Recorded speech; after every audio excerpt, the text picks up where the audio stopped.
My sister and her husband boarded a first-class flight to the Caribbean, thinking they had just committed the perfect murder.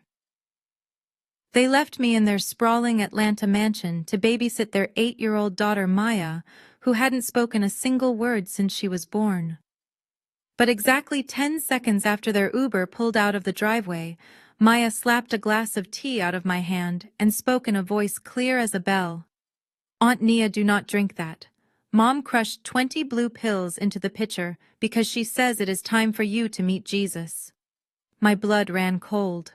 Before I tell you what I found in the tea residue, let me know where you are watching from in the comments.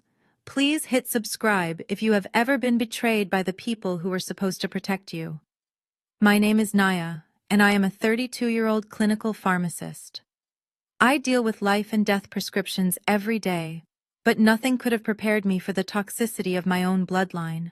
The nightmare began just 20 minutes earlier in the foyer of my sister Ebony's $2 million home.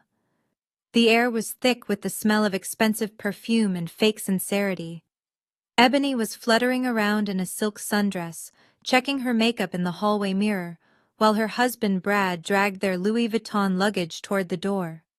Ebony turned to me with that dazzling smile she used to charm everyone at church. She thrust a heavy glass pitcher into my hands. The liquid inside was a deep amber color smelling faintly of almonds and herbs. "Nia, honey, this is a special detox tea I brewed just for you. It has ashwagandha and turmeric. You have been looking so tired lately, and I know your job at the hospital is stressful. This will help cleanse your womb. You know Brad and I are just praying you find a husband soon so you don't end up alone." I forced a smile and took the pitcher. Even as she insulted my single status, she acted like she was doing me a favor. That was Ebony. That she could slap you in the face and make you thank her for killing a mosquito. Brad walked back in, wiping sweat from his forehead. He looked at me with eyes that always seemed to be calculating my net worth, rather than seeing me as a person. He didn't even say thank you for babysitting. He just smirked and gestured toward the living room where little Maya was sitting on the floor, staring blankly at a wall. "Make sure the kid eats and goes to bed by 8, Brad said. "Do not let her annoy you. She is mute, but she is obedient. Unlike some people, she knows her place."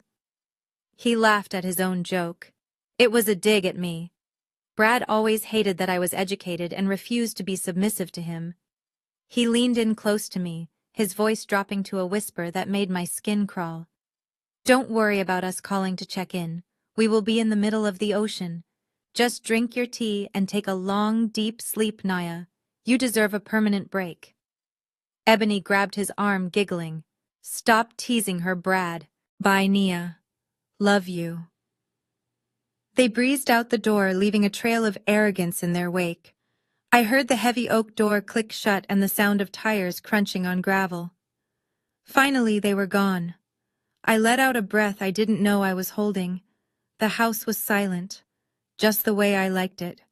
I walked into the kitchen and placed the pitcher on the marble island. I was actually thirsty. Despite Ebony's passive-aggressive comments about my womb, the tea did look refreshing. I grabbed a tall glass from the cupboard and filled it to the brim with the amber liquid. The almond scent was stronger now, almost overpowering the herbal notes. I lifted the glass to my lips. I was exhausted. A nap sounded amazing. Suddenly, a blur of motion came from the hallway. Before the glass could touch my lips, a small hand struck my wrist with shocking force. The glass flew across the room and shattered against the white cabinets, splashing sticky liquid everywhere. I gasped and spun around. Maya was standing there. Her chest was heaving. Her eyes, usually so vacant and distant, were burning with an intensity I had never seen before.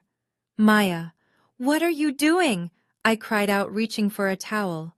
"You could have cut yourself." Maya did not move. She looked straight into my eyes and opened her mouth. For 8 years, doctors said she had selective mutism due to trauma. For 8 years, Ebony claimed the girl was broken, but the voice that came out was steady, articulate, and terrified. "Aunt Nia, don't drink it." I froze. The towel dropped from my hand. Did you just speak? Maya took a step closer, stepping right over the broken glass. Her voice dropped to a whisper. Mom crushed 20 of the small blue pills into that pitcher. I saw her do it when stepfather Brad was packing the car. She told him that by the time they get on the ship, the tea will stop your heart. She said you need to go meet Jesus so they can pay off the bank. My entire world tilted on its axis. I looked from the child to the puddle of tea on the floor. 20 blue pills. Stop my heart. Denial was my first reaction. Ebony was vain and selfish, but she was my sister. She wouldn't kill me. But then my training kicked in. I am a clinical pharmacist. I know exactly what blue pills Brad takes for his heart condition. Digoxin. Digoxin is derived from the foxglove plant. In small doses, it regulates heart rhythm. In high doses, especially when mixed with certain herbal potentiators, it causes fatal arrhythmia. It mimics a massive heart attack. My heart began to hammer in my chest, not from poison, but from pure adrenaline. I dropped to my knees, avoiding the glass shards, and dipped my finger into the spilled liquid. I brought it close to my nose. Underneath the almond extract, which is often used to mask bitterness, there was a metallic chemical acrid smell that had no business being in a herbal tea. I looked back at Maya.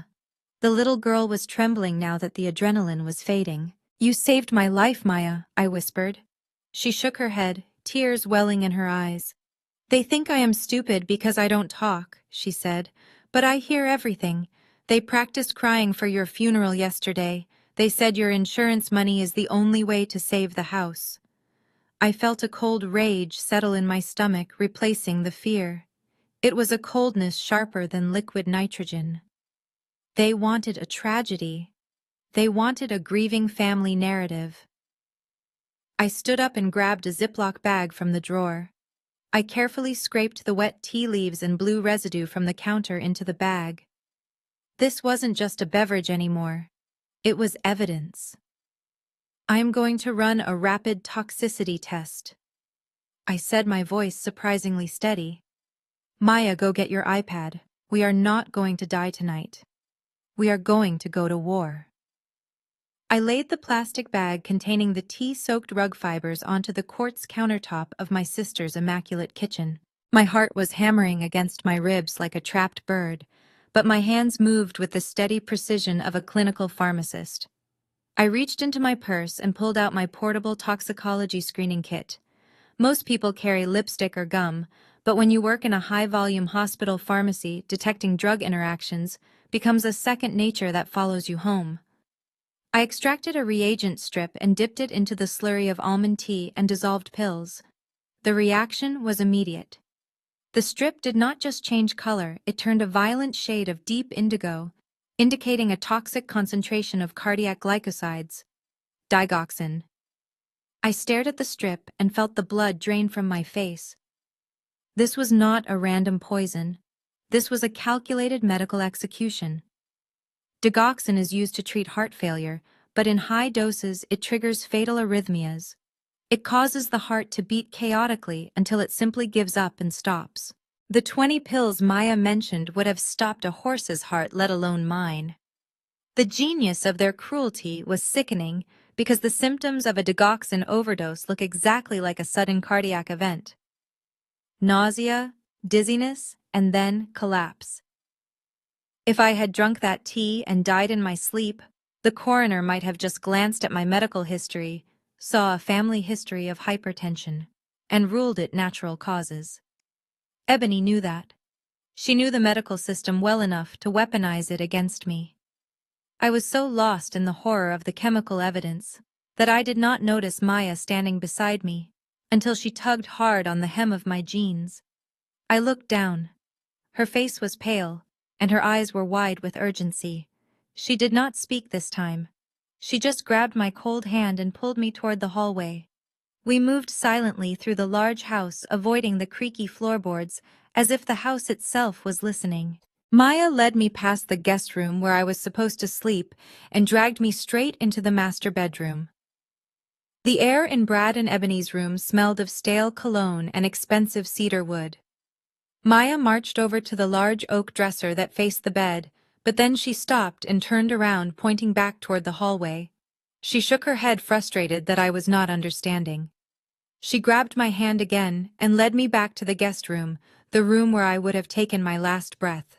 She pointed a trembling finger at the top shelf of the bookshelf facing the bed. There sat an old vintage teddy bear, one I remembered giving Ebony when we were teenagers. It looked innocent enough with its worn fur and ribbon tie. But Maya climbed onto a chair and reached for it. She turned the bear around, and there it was. A tiny slit in the fabric of the bear's left eye. Inside, I could see the glint of a camera lens. I felt a wave of nausea that had nothing to do with the poison. They were going to watch. My sister and her husband were not just going to kill me, they wanted a front row seat. I reached behind the bear and found a small battery pack and a transmitter. The red light was blinking steadily. Recording. Suddenly everything clicked into place. The insistence that I drink the tea in the room, the comment Brad made about me sleeping a long time. They needed footage. If there was an autopsy, they needed video proof that I had simply gone to bed, looked tired, and passed away peacefully. They were manufacturing the perfect alibi. A video of me dying of natural causes would silence any questions from the insurance company. They could claim I had a pre-existing condition, and the video would show no struggle, no break-in, and no violence. Just a tired woman drinking tea and never waking up. My knees gave out, and I sank onto the edge of the bed, clutching the teddy bear. The level of premeditation was terrifying. This was not a crime of passion. This was a business transaction, my life for their debt. I looked at the camera lens and a cold fury began to replace the fear. They thought I was the weak link. They thought I was just the quiet pharmacist who would fade away without a fight. They forgot that I knew exactly how chemicals worked, and more importantly, they forgot that they had left a witness behind. I looked at Maya, who was watching me with an intensity that defied her age. She was waiting for me to act. I took a deep breath and set the bear back on the shelf exactly as it was. I did not smash it. I did not scream. I turned to Maya and whispered, "Show me the laptop. Show me everything." If they wanted a show, I would give them a performance they would never forget. But first, I needed to know exactly how much my life was worth to them. Maya led me out of the guest room and down the hall to her own bedroom. It was a stark contrast to the rest of the lavish house. While Ebony had white silk furniture and custom art pieces, Maya's room was bare, containing only a twin bed and a cheap plastic dresser. It smelled of isolation. She dropped to her knees on the thin carpet and reached far under the bed frame, pulling out an old iPad with a spiderweb crack across the screen. It was clearly a hand-me-down, something Ebony had discarded years ago and forgotten about. Maya wiped the dust off the screen with her sleeve and typed in the passcode with practiced speed. Her small fingers navigated to the photo gallery and she opened a hidden album simply titled The Truth. She handed me the device, her small fingers cold against mine. Her eyes were pleading as if to say, "Please believe me." I sat on the edge of her small bed and pressed play on the most recent video. It was time-stamped exactly 7 days ago. The camera angle was low, likely filmed from behind the kitchen island, or under a table, suggesting Maya had been hiding in plain sight while her parents plotted. The video quality was grainy, but the audio was terrifyingly clear. Brad was pacing the kitchen island like a caged animal, his face flushed a deep, violent red. He swept a vase of expensive lilies off the counter, and they shattered on the floor, but he did not even flinch. "I need $2 million by the 1st of the month, Ebony," he screamed, his voice cracking with desperation. "You do not understand who I borrowed from. These guys do not send overdue notices, they send breakers to shatter kneecaps. They will kill me, and then they will come for you." Ebony was sitting at the breakfast nook, weeping into her hands. Her shoulders shook violently. "We do not have that kind of liquidity, Brad," she sobbed. "The house is already leveraged and my credit cards are maxed out." "Then make it happen!" Brad roared, slamming his fist on the granite countertop so hard the camera shook. "You are the smart one, right? You are the golden child. Fix it, or do you want them to take the mute freak as collateral? Ebony looked up, her mascara running down her cheeks in black streaks. She looked terrified, but then her expression shifted into something darker, something calculating.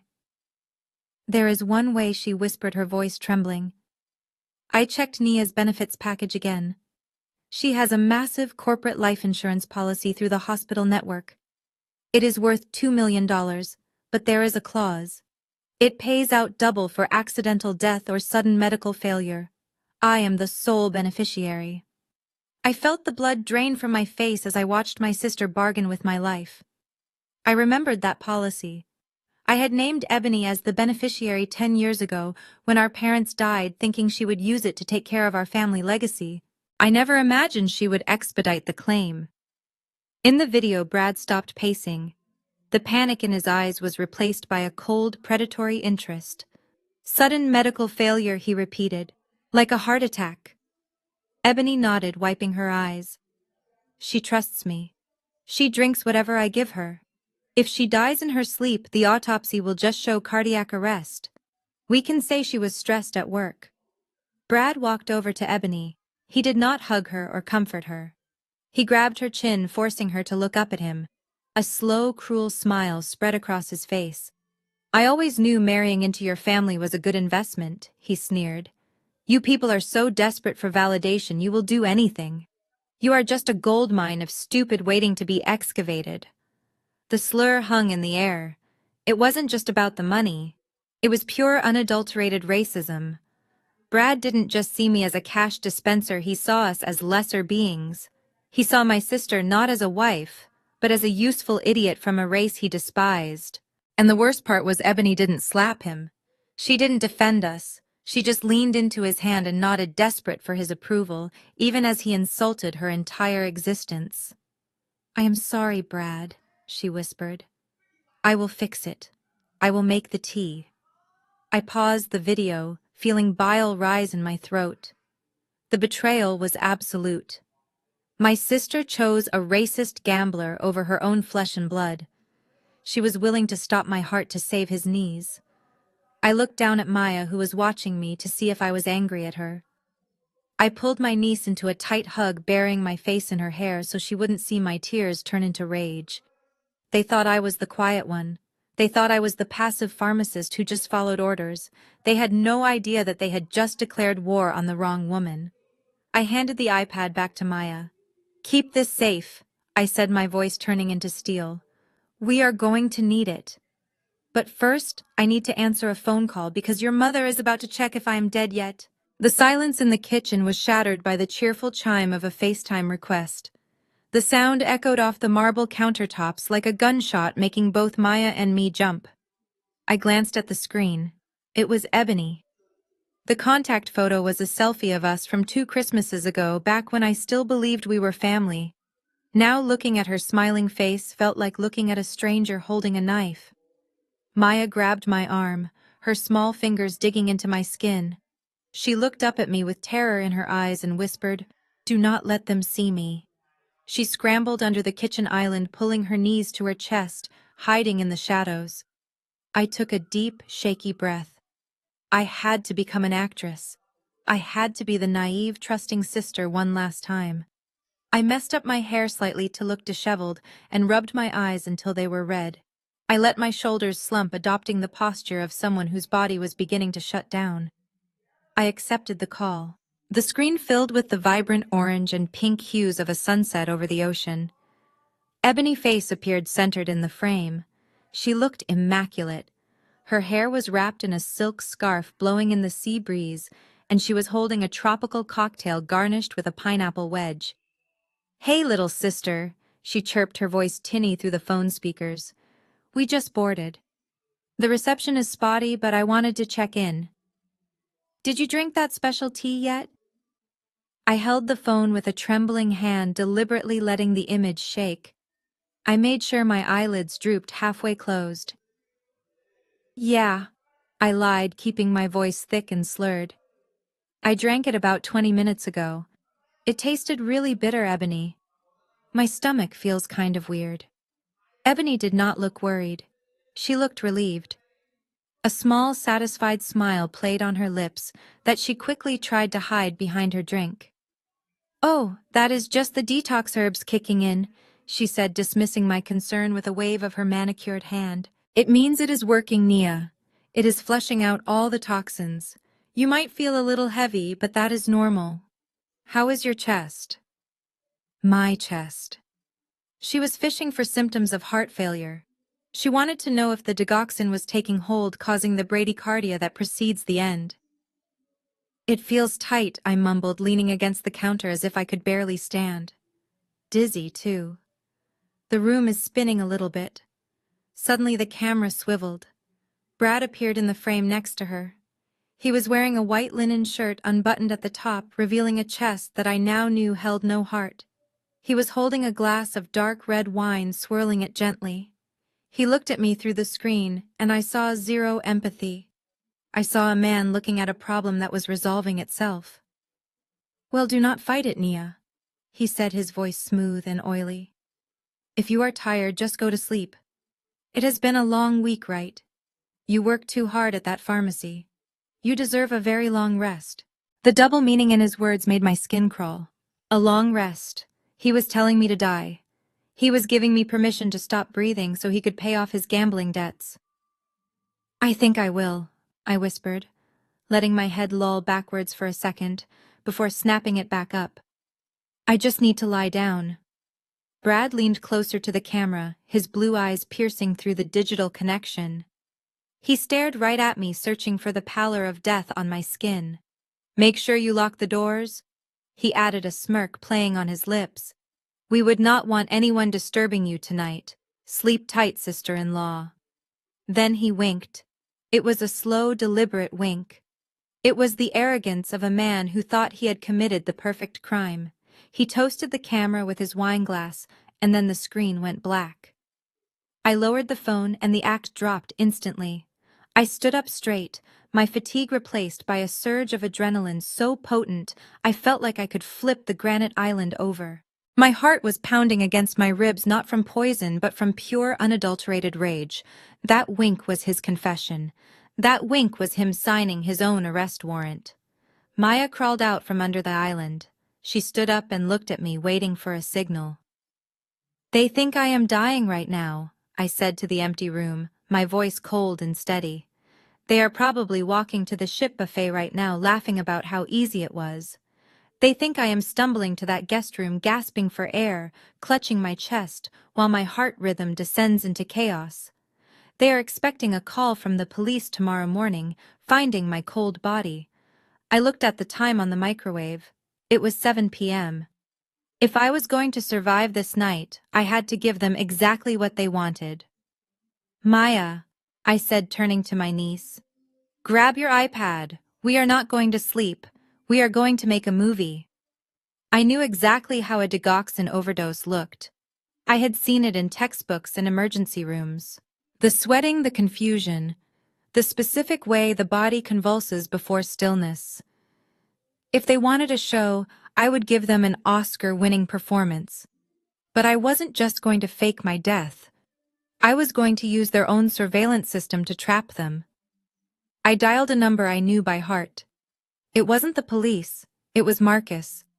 Marcus was the chief medical examiner for Fulton County, and my best friend since college. He was the only person in the world who could help me stage a murder without getting me thrown in a morgue drawer for real. Marcus picked up on the second ring. "Hey, Nia," he said, sounding cheerful. "To what do I owe the pleasure?" "Marcus, I need you to listen to me very carefully," I said, cutting him off. "I have been poisoned. I have the evidence, and I need you to help me die for the next 12 hours. There was a silence on the other end of the line, followed by the sharp sound of Marcus setting down whatever he was holding. "Talk to me, Nia," he said, his voice shifting into professional seriousness. I took a deep breath, looking at the little girl who had saved my life. "My sister and her husband just tried to kill me for insurance money," I said. "And tonight, I am going to let them think they succeeded." The screen of my phone went black, reflecting my own terrified face, but I forced myself to take a steadying breath. Brad and Ebony were gone. They were likely ordering champagne at the ship's bar, toasting to their future wealth, while waiting for the news of my demise. I set the phone down on the cold granite countertop and turned to face the small girl standing in the shadows of the kitchen island. Maya looked small and fragile in her oversized pajamas, but her eyes held a depth of pain that no 8-year-old should ever possess. I walked over to her slowly and knelt down so we were eye to eye. The kitchen was silent save for the hum of the refrigerator, but the air felt heavy with the secrets we were both carrying. I reached out and gently took her small, cold hands in mine. "Maya," I whispered, my voice trembling slightly. "You have to tell me. Why did you stop speaking? I know you can talk. I heard you. Why have you let everyone believe you were mute for 4 years?" Maya looked down at our joined hands.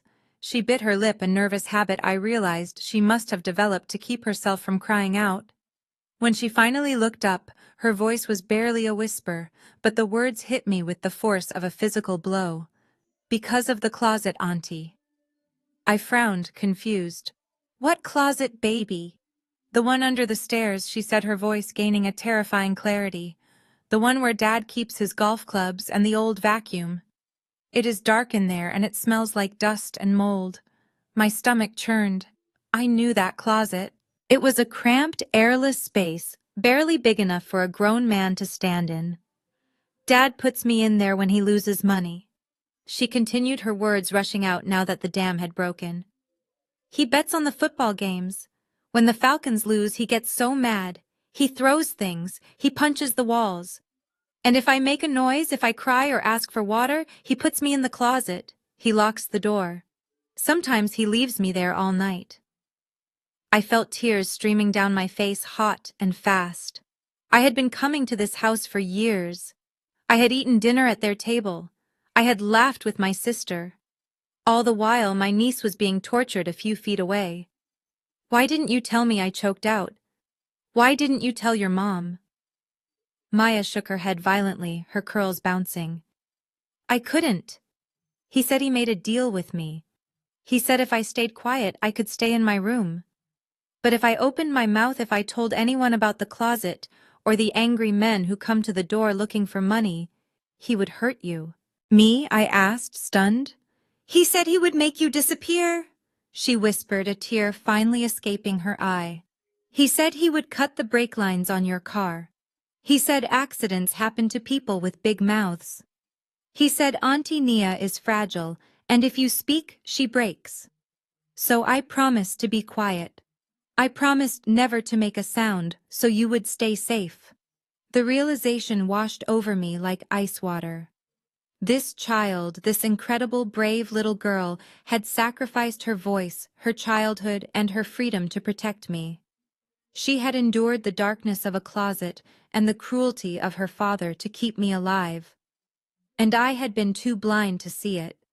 I had accepted the diagnosis of selective mutism without questioning the bruise on her arm or the fear in her eyes when Brad entered a room. I pulled her into my arms, burying my face in her shoulder. I sobbed not for myself, but for the years she had lost. I held her tighter than I had ever held anyone, promising silently that no one would ever hurt her again. "I am so sorry, Maya." I wept. "I am so sorry I didn't see it.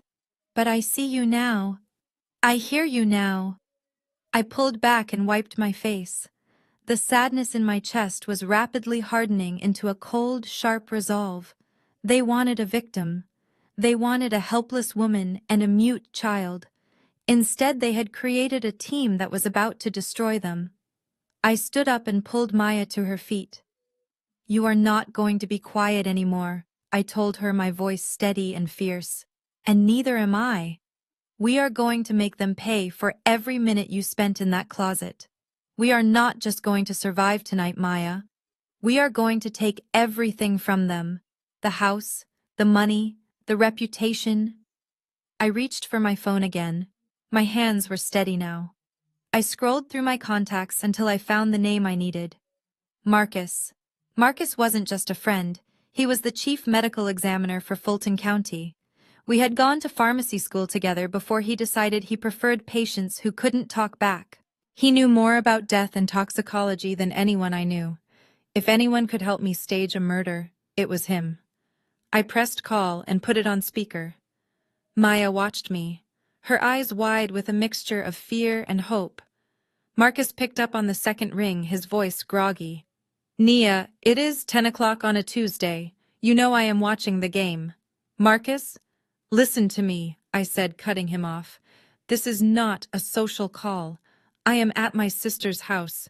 I have 20 crushed digoxin pills in a bag, a toxicology screening kit showing a lethal dose, and a niece who just witnessed a conspiracy to commit murder. The line went silent. I could hear Marcus sitting up, the rustle of sheets, the sudden shift in his breathing. Who is the target? He asked, his voice dropping an octave into professional mode. Me, I said, looking at the camera hidden in the teddy bear down the hall. They want a cardiac arrest, Marcus. They want a natural death for an insurance payout. And I need you to help me give them exactly what they ordered. I need a crash team, I said, but not a real one. I need your private team, the ones you trust. And I need a death certificate that looks real enough to fool a bank but fake enough to keep me out of the ground. Marcus paused for a long moment. Nia, you are asking me to commit fraud and obstruction of justice. I am asking you to save my life and help me catch a predator, I countered. Brad is a gambler and a racist, and he has been abusing his daughter. If I go to the police now, they might get bail. They might run. I need them to come back here thinking they won. I need them to confess while the cameras are rolling. There was a heavy sigh on the other end of the line, followed by the jingle of car keys. I am grabbing my bag, Marcus said. Text me the address. And Nia, do not drink anything else in that house. I hung up and looked at Maya. The cavalry is coming, I told her. Now let us go set the stage for your father's favorite movie. A tragedy. Marcus arrived 20 minutes later, slipping through the back garden gate like a shadow. He was wearing a dark hoodie instead of his usual lab coat, but he carried his medical bag with the same gravity he brought to a crime scene. When I let him into the kitchen, he did not waste time with greetings. He looked at the bag of poisoned tea on the counter, and then at Maya sitting quietly by the fridge, and his jaw tightened. He reached into his bag and pulled out a small, unlabeled orange vial. This is a high-dose beta blocker mixed with a potent sedative, Marcus explained, keeping his voice low. It is going to drop your heart rate to about 35 beats per minute. To a paramedic or a layperson checking a pulse, it will feel like you are fading out. Your blood pressure will bottom out. You will look pale, clammy, and unresponsive. It is safe for someone with your physiology for about an hour, but we cannot push it longer than that. I took the vial. My hands were trembling slightly, not from fear, but from the sheer audacity of what we were about to do. I was a pharmacist. I spent my life saving people from drug interactions, and now I was about to voluntarily induce a medical crisis to catch a predator. I turned to Maya. She was watching me with wide, terrified eyes. I knelt down and took her face in my hands. Maya, listen to me. I am going to go into that guest room, and I am going to fall down. It is going to look very scary. It is going to look like I am hurt. But I promise you, I am just sleeping. Marcus will be right outside the window. When the ambulance comes, you have to be brave. You have to open the door for them and tell them exactly what we practiced. Can you do that? Maya nodded, a single solemn movement. She was the bravest person in this entire house.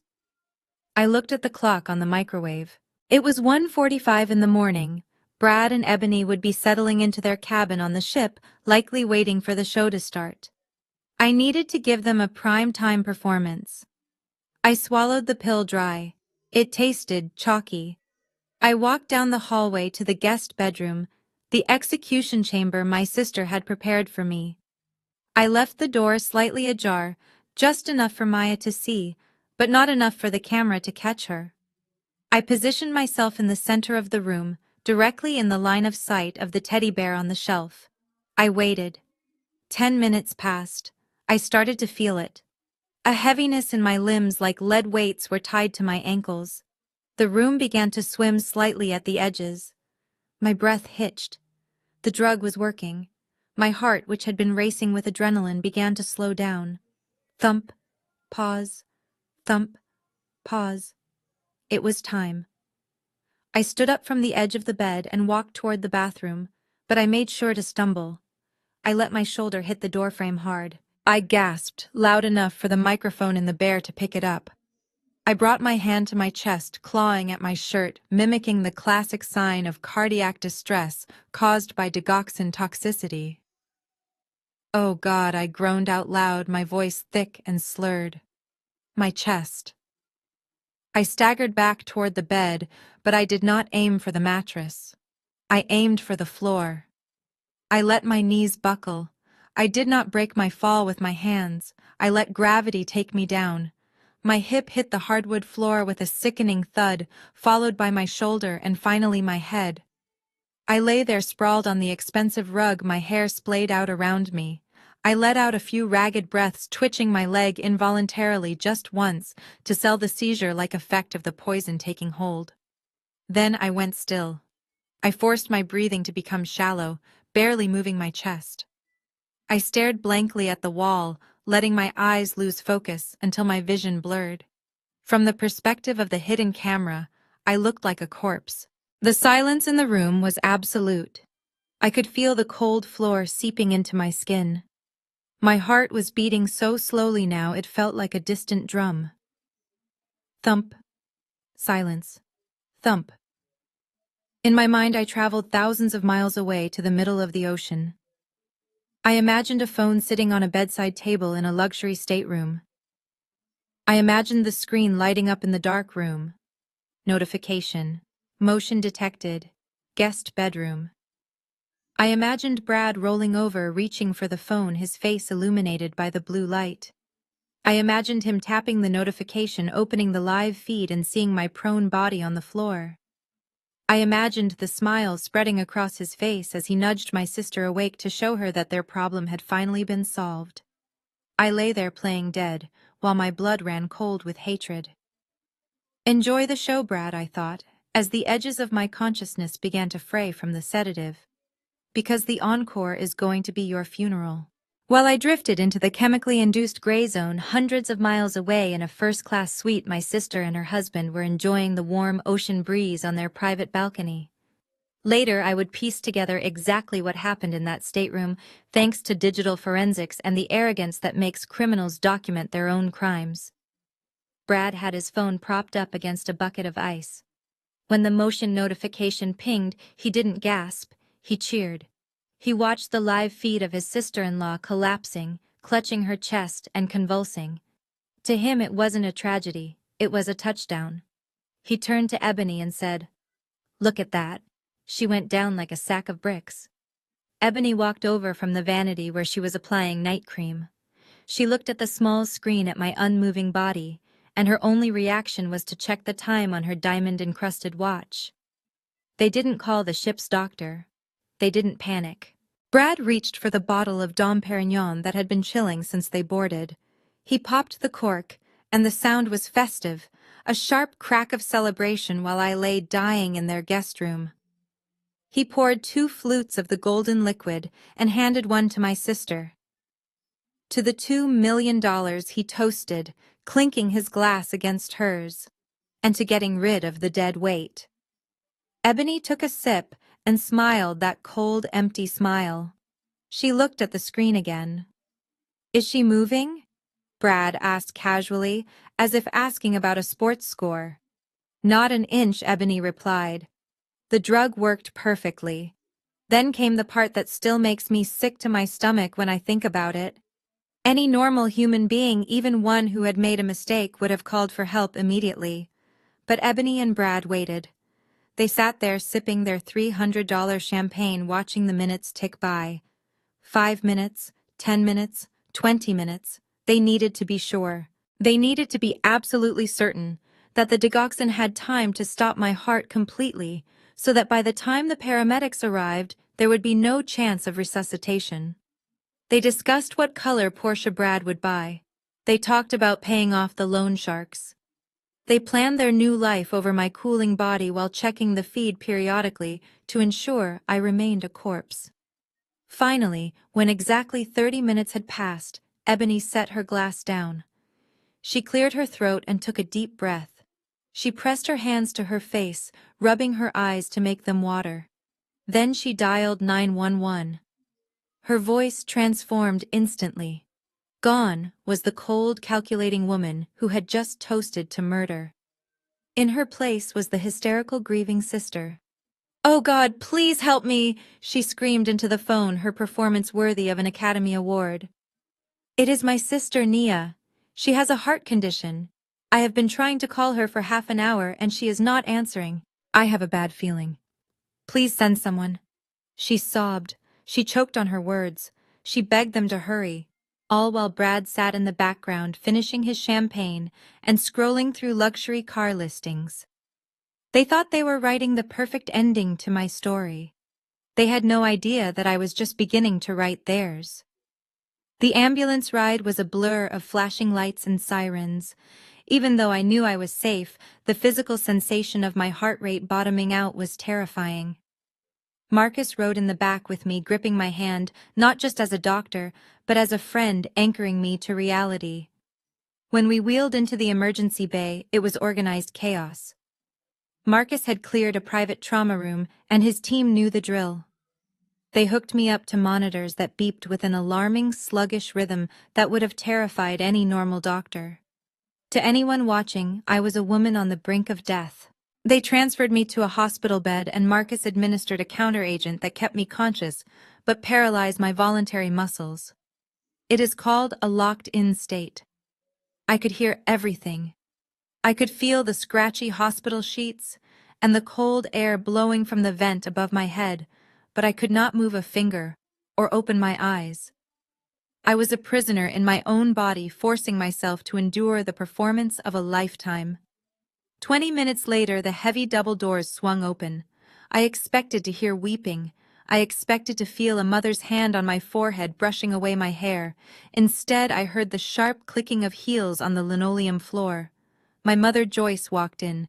Even at 3 in the morning, she was wearing her Sunday best, a pressed floral suit, and a hat that took up too much space. I could smell her perfume, a cloying scent of roses and old powder that I had associated with comfort when I was a child. Now it just smelled like hypocrisy. Marcus stepped forward to intercept her. "Mrs. Vance," he said, his voice grave and professional. "Your daughter is in critical condition. Her heart is barely beating. We are doing everything we can, but the toxicity levels are extremely high. You should prepare yourself for the worst." There was a pause. A long, heavy silence hung in the room.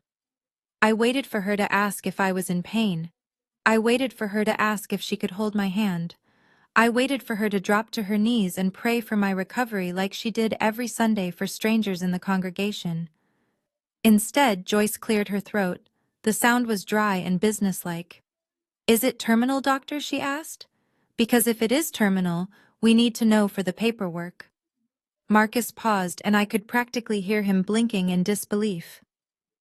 "We are trying to stabilize her, Mrs. Vance. She is still with us." Joyce sighed, the kind of impatient sigh she used when a sermon went on too long. "I know she has a very robust life insurance policy through the hospital network," she said, her voice lowering to a conspiratorial whisper. "I remember her telling me it pays out double for medical accidents. Does a coma count as death for the payout timeline? You see, the church roof has a leak right over the choir stand, and as the newly elected head of the building committee, I pledged $50,000 to fix it. If Nia passes, I need to know if the check will clear by Sunday service." Lying there with my eyes taped shut, unable to move a muscle, I felt something shatter inside me that had nothing to do with poison. My mother was standing over my dying body, negotiating a roof repair. She wasn't worried about losing a daughter, she was worried about losing face in front of the building committee. She looked at my life and saw a shingle. She looked at my death and saw a donation. Even Marcus, usually unshakable, sounded disgusted. "Mrs. Vance, your daughter is fighting for her life right now. The insurance is not our priority." Well, God has a plan for everyone, Joyce replied, smoothing her skirt. I could hear the rustle of the fabric. And if it is Nia's time to go, who are we to stop it?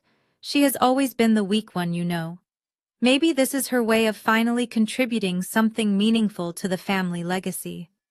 Just make sure the death certificate is stamped properly when the time comes. I cannot have the bank delaying the funds because of a clerical error. A single tear leaked from the corner of my eye, sliding down my temple into my hair. I couldn't wipe it away. I couldn't scream. I just had to lie there and let the salt burn my skin. That tear was the last thing I would ever shed for my mother. She wanted a contribution to the family legacy. Well, I was going to give her one. But it wouldn't be a check for the church roof. It would be a prison sentence for her golden child and public humiliation for her. Marcus saw the tear. He reached out and gently wiped it away with his thumb, pretending to check my pupil response. I will update you if there are any changes. Mrs. Vance, he said, his voice cold as ice. Why don't you wait in the chapel? Oh no, Joyce said. I will wait in the cafeteria. I haven't had my coffee yet and crying makes me hungry.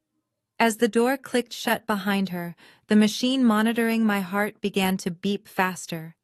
Not because I was dying, but because for the first time in my life, I was fully alive to the truth.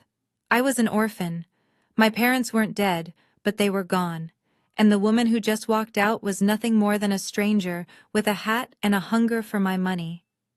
The sound of my own heartbeat on the monitor was the only thing keeping me grounded in reality as the heavy double doors to the trauma unit swung open. I did not need to open my eyes to know they had arrived.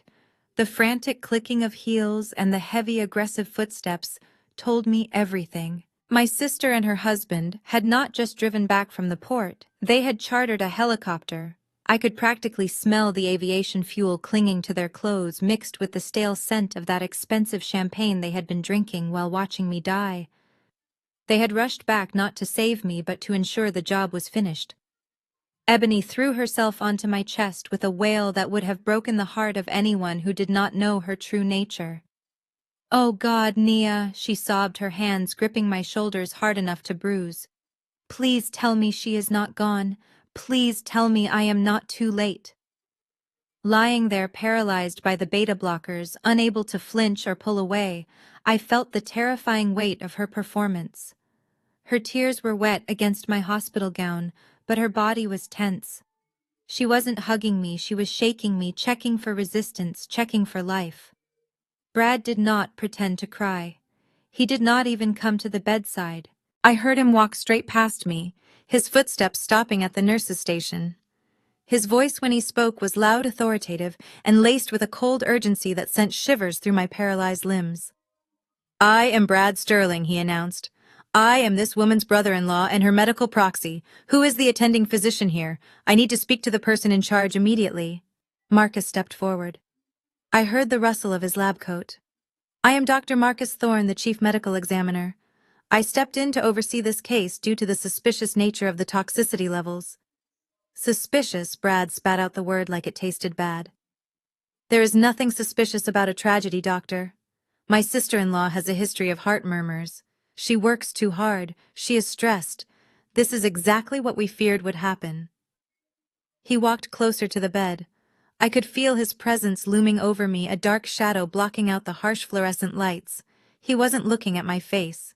He was looking at the machines, the ventilators, and the monitors that were keeping up the charade of my struggle. What are her chances? Brad asked. And give it to me straight. We are realists. She is in a deep coma. Marcus replied, his voice steady and perfectly professional. Her brain activity is minimal. The machines are breathing for her right now. We are hoping for a miracle, but the damage from the cardiac arrest was severe. That was the cue. That was exactly what Brad had been waiting to hear. I heard the sound of a briefcase snapping open. It was a sharp, metallic sound that echoed in the quiet room like a gunshot. Then we need to stop this charade, Brad said. He pulled out a crisp sheet of paper and slapped it onto the metal chart holder at the end of my bed. This is a do not resuscitate order, he declared, his voice dropping to a tone of somber reverence that made my skin crawl. Nia signed this 3 years ago after our mother had a scare. She was very clear, doctor. She said she never wanted to be kept alive by machines. She said she never wanted to be a vegetable. I wanted to scream. I wanted to sit up and tear that paper into confetti. I had never signed a DNR. I was 32 years old and perfectly healthy. The document was a forgery, a fake created to legally murder me before I could wake up and testify. Ebony lifted her head from my chest. She sniffled, wiping her eyes with a lace handkerchief. "It is true, doctor," she whispered, her voice trembling. Nia was so afraid of being a burden. She made us promise. She said if it ever happened to let her go with dignity. It breaks my heart, but we have to honor her wishes. Please turn off the machines. The horror of the moment was suffocating. I was lying there fully conscious, listening to my own sister beg a doctor to kill me. She was framing my murder as an act of mercy. She was using my own imaginary words to sign my death warrant. Marcus picked up the paper. I listened to the rustle of the page as he examined it. "This signature looks a bit different from her admission forms," Marcus said slowly. "And this document was not filed with the hospital network. Usually a DNR is in the primary care file." Brad slammed his hand down on the tray table, making the instruments rattle. "Are you questioning my integrity, doctor? My wife is grieving. I am trying to do the right thing here. That document was notarized. If you continue to force medical procedures on a patient who explicitly refused them, you are opening this hospital up to a massive lawsuit. Do you want to be sued for battery? Because keeping her alive against her will is assault." He was using the law as a weapon. He was bullying my friend, threatening his career to speed up my death. "Look at her." Brad continued, his voice softening into a fake plead. "Look at her. She is gone. There is no one behind those eyes. Let her go. It is what she wanted." I felt a cold hand touch my cheek. It was Brad. His fingers were icy, and I knew he was doing it to test my reflexes one last time. He wanted to feel the life leave my body. He wanted to clear the path to the $2 million. Marcus took a deep breath.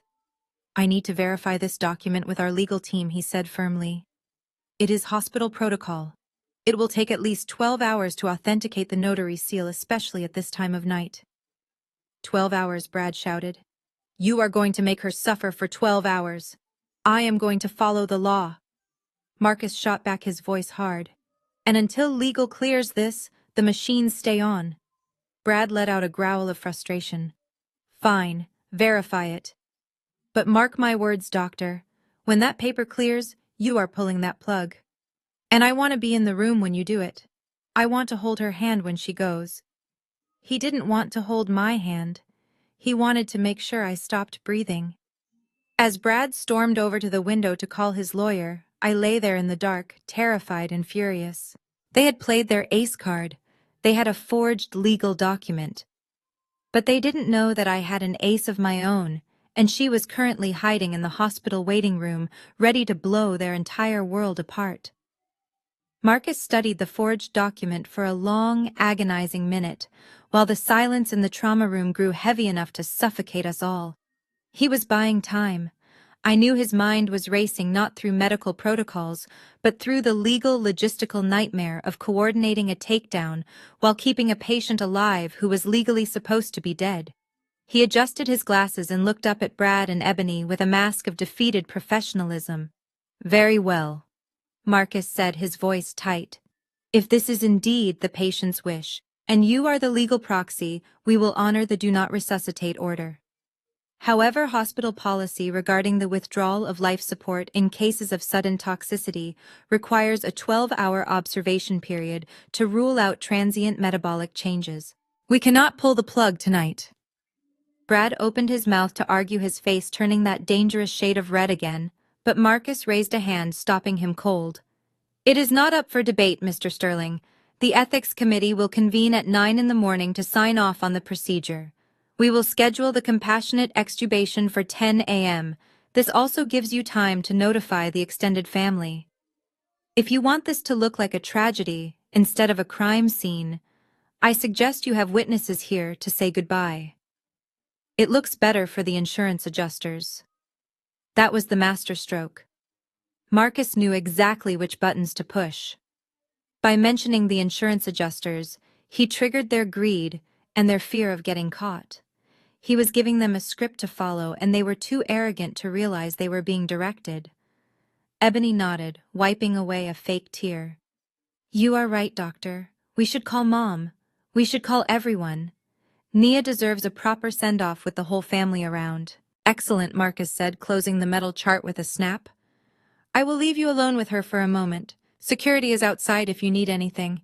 As Marcus walked away, his footsteps fading down the corridor, I felt a surge of panic. He was leaving me alone with the sharks. But I understood why.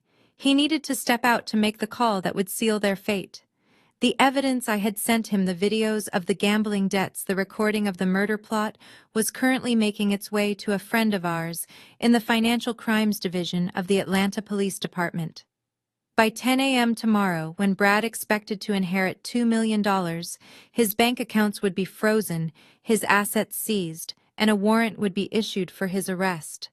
Marcus wasn't just stalling for death, he was stalling for justice. Ebony sighed deeply, the sound of a woman relieved of a heavy burden. I need to go call Mom, she said to Brad, her voice dropping the grieving act instantly. She is going to want to know when the funds will clear, and I need to book the caterer for the repast. We cannot look cheap, Brad, even if we are celebrating. You go ahead, babe, Brad said, his voice smooth and satisfied. I will stay here with Nia for a minute. I just want to have a private moment with my favorite sister-in-law. I heard the door click shut as Ebony left. Now it was just me and the man who had mixed poison into my tea. The room felt suddenly colder. I could hear the hum of the ventilator, the machine that was breathing for me, the only thing standing between me and the darkness he had planned. Brad moved closer to the bed. I could feel the heat radiating from his body. I could smell the stale wine on his breath and the expensive cologne he wore to mask the scent of his own corruption. He didn't hold my hand. He didn't smooth my hair. He leaned down close, very close, until his lips were brushing against my ear. I could feel the wetness of his breath on my skin, and it took every ounce of my willpower, every milligram of the paralyzing drug in my system to keep from recoiling. You almost ruined it, you know. He whispered, his voice a low, venomous hiss that made my skin crawl. We thought you were going to be difficult. We thought you were going to wake up. But in the end, you were just like the rest of your family. Weak, gullible, useful. He chuckled, a dark sound that vibrated against my skull. He placed his hand on the railing of the bed, leaning his weight on it, looming over me like a vulture waiting for the final heartbeat. I am going to enjoy spending your money, Nia, he continued. I am going to buy that Porsche. I am going to pay off the guys who want to break my legs. And then I am going to leave your sister. Because let us be honest, I only married her to get access to the trust fund your grandmother left. You were the only obstacle. And now you are just a signature on a death certificate. He paused, and I could feel him smiling. I could feel the arrogance radiating off him in waves. He thought I was gone. He thought I was an empty shell, a vessel for his greed. He had no idea that behind my closed eyelids, a fire was burning so hot it would incinerate his entire world. He leaned in one last time, his lips grazing my earlobe. Thank you for the money, bitch. The slur hit me like a physical slap. The disrespect, the hatred, the sheer evil of it threatened to snap the chemical bonds holding me still. My heart rate monitor spiked. Beep, beep, beep. The rhythm accelerated just enough to show my rage. Brad pulled back, startled. He looked at the monitor, then back at my face. For a second, for one terrifying heartbeat, I thought he knew. I thought he saw the tension in my jaw, the subtle twitch of my fingers under the sheet. But then he just laughed. A last gasp, he said dismissively, patting my cheek with a condescending tap. Don't worry, Nia. It will all be over soon. Rest in peace. He turned and walked out of the room, whistling a cheerful tune, leaving me alone in the dark. I lay there listening to the fading sound of his whistle and made a vow. He was right. It would all be over soon. But not for me. Tomorrow morning at 10 o'clock, when the family gathered to watch me die, I was going to give them a resurrection they would never forget.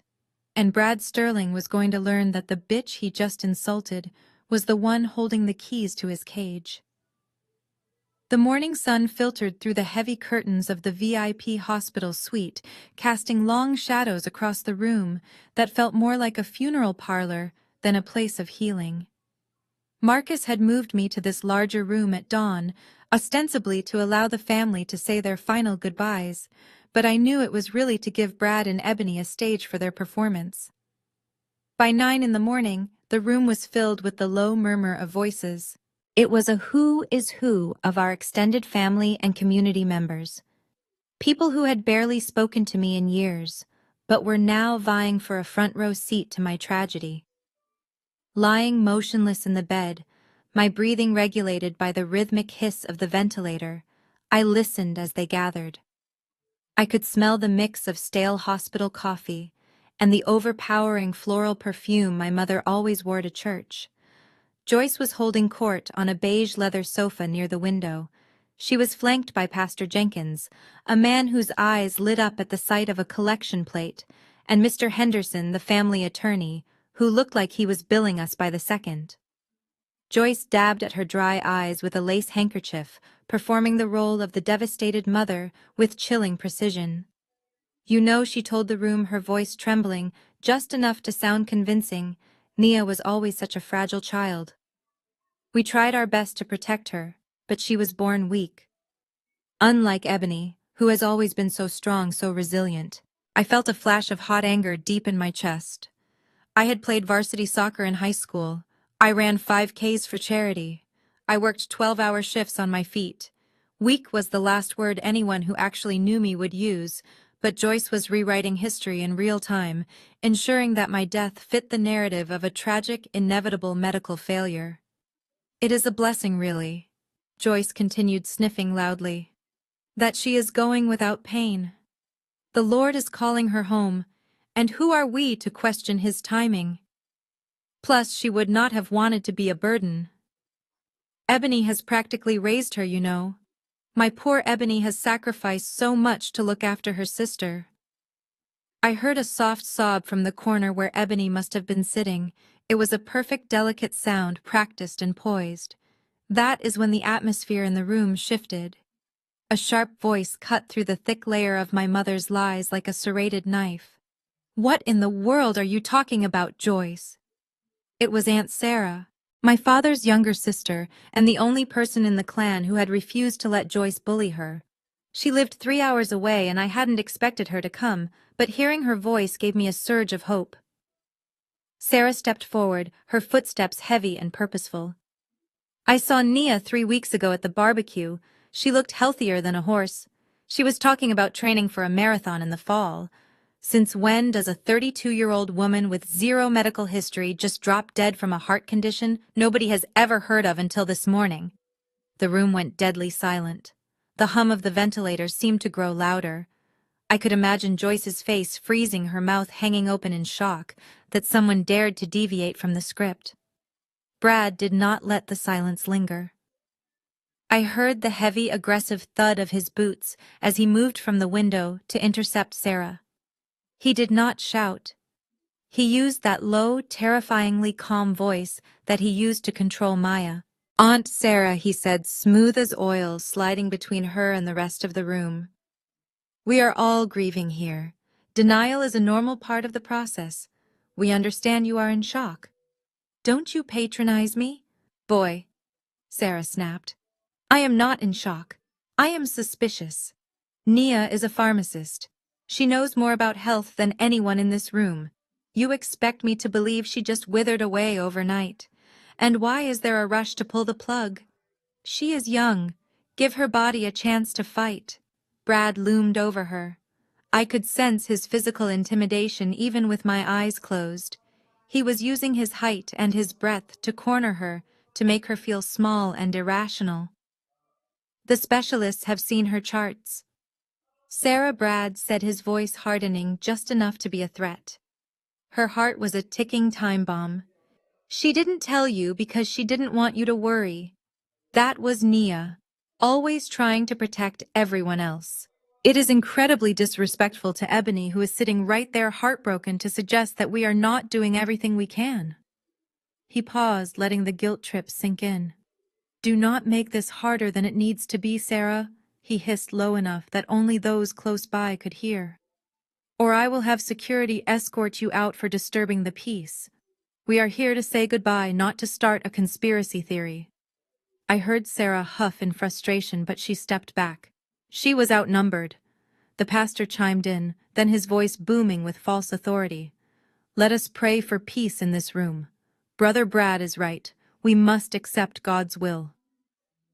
As they bowed their heads to pray for my death, I made a silent promise to Aunt Sarah. Hold on just a little longer. You are about to get the answers you are looking for, and they are going to be loud enough to shake the walls of this hospital. The heavy oak door to the VIP suite creaked open, breaking the thick tension that had settled over the room like a suffocating fog. It was time for the final prop in their carefully orchestrated stage play.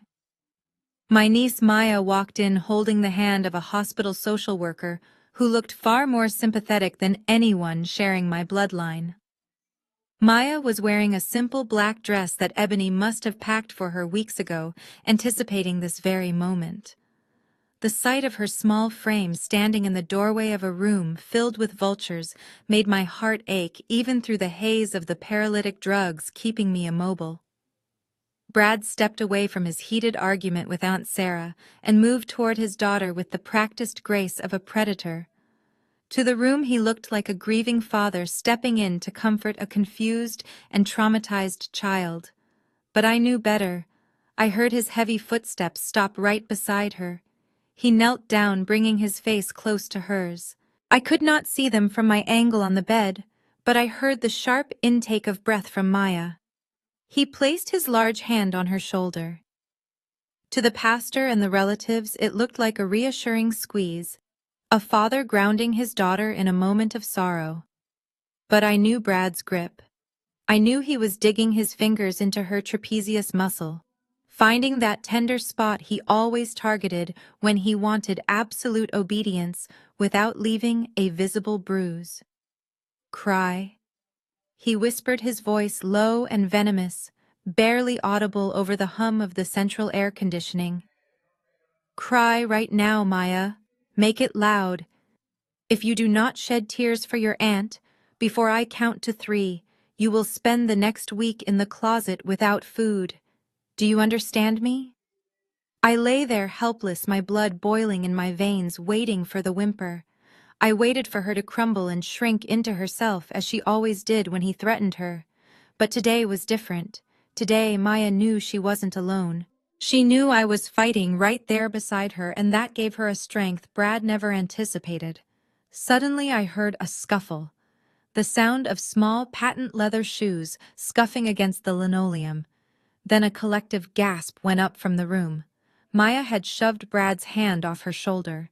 It was a violent rejection that sent him stumbling back in surprise, his balance compromised by his crouched position. Maya did not run to me. She did not run to her mother. She walked straight to the beige leather armchair where Pastor Jenkins was sitting, and climbed up onto the seat so she could look every adult in the room in the eye. She smoothed down her black dress, took a deep breath, and opened her mouth. The silence in the room was absolute. Everyone was waiting for a sign language gesture, or a written note, or perhaps just the silent tears of a mute child. Instead, a clear bell-like voice rang out, cutting through the air like a razor. Why are you hurting me, Dad? The sound of her voice hit the room like a physical shockwave. My mother Joyce dropped her lace handkerchief, and her jaw went slack. Ebony gasped a sound that was actually real for the first time all morning, clutching her chest as if she were the one having a heart attack. Pastor Jenkins looked as if he had seen a ghost rise from the grave. Maya had not spoken a single word in 4 years. To them, this was a biblical miracle happening before their eyes. To Brad, it was a nightmare unfolding in real time. But Maya was not finished. She stood tall on the chair, pointing a small, trembling finger straight at Brad, who was still frozen on the floor, his face draining of all color. "You told me to cry loud," she continued, her diction perfect and cutting. "You said I had to sell it, but I do not understand why I have to cry when you were laughing last night." She turned her gaze to the gaping relatives, scanning their faces with an intensity that made them flinch. "He was drinking the wine with the gold foil," she told them, pointing at her mother now. "And they were cheering. I saw them on the boat. They watched Aunt Nia fall down on the phone screen, and Dad said she went down like a sack of bricks. He laughed really hard. So why do I have to cry if it is a happy day for him?" The air left the room. It was as if all 20 people had been punched in the gut simultaneously. The narrative of the grieving, loving family didn't just crack, it shattered into a million irreparable pieces. Aunt Sarah was the first to find her voice. She stepped forward, her eyes wide, looking from the child to the father. "She can speak," she whispered, the words trembling. "She has been able to speak this whole time, and she just said you were celebrating." Lying there, I felt a surge of pride so fierce it almost broke through my paralysis. My brave little girl. She hadn't just spoken, she had dropped a nuclear bomb right in the center of their lies. Brad stood up slowly, looking around the room, realizing that his mute victim had just become his star prosecutor. The mask of the grieving brother-in-law fell away, replaced by the panic of a cornered animal. And I knew the show was just getting started. Ebony moved faster than I had ever seen her move in my entire life. The mask of the grieving sister vanished instantly, replaced by the frantic desperation of a woman watching her entire life unravel. She scrambled off the beige leather sofa, knocking over her expensive designer purse and spilling its contents across the floor, but she did not even look down. She lunged at her daughter, grabbing Maya by the shoulders and clamping a manicured hand firmly over the little girl's mouth. "She is in shock." Ebony shrieked, her voice pitching up into a hysterical register that cracked under the strain. "Listen to her, she is babbling nonsense. My poor baby is traumatized by seeing her aunt this way. She does not know what she is saying. Brad, help me. She is having a psychotic break, just like her grandmother did." It was a low blow, dragging up the memory of Brad's mother, who had died in a mental institution, but Ebony was drowning, and she was willing to pull anyone down to keep herself afloat. Brad shook off his own paralysis and stepped forward, reaching for Maya's arm to drag her out of the room. "We need to get her some air," Brad stammered, sweat beading on his forehead. "This is too much for a child. Pastor, please excuse us." But Maya was done being the victim. She had spent 4 years in silence, watching, listening, and gathering ammunition, and she was not about to let them silence her again. She twisted her head violently and bit down hard on the fleshy part of her mother's palm.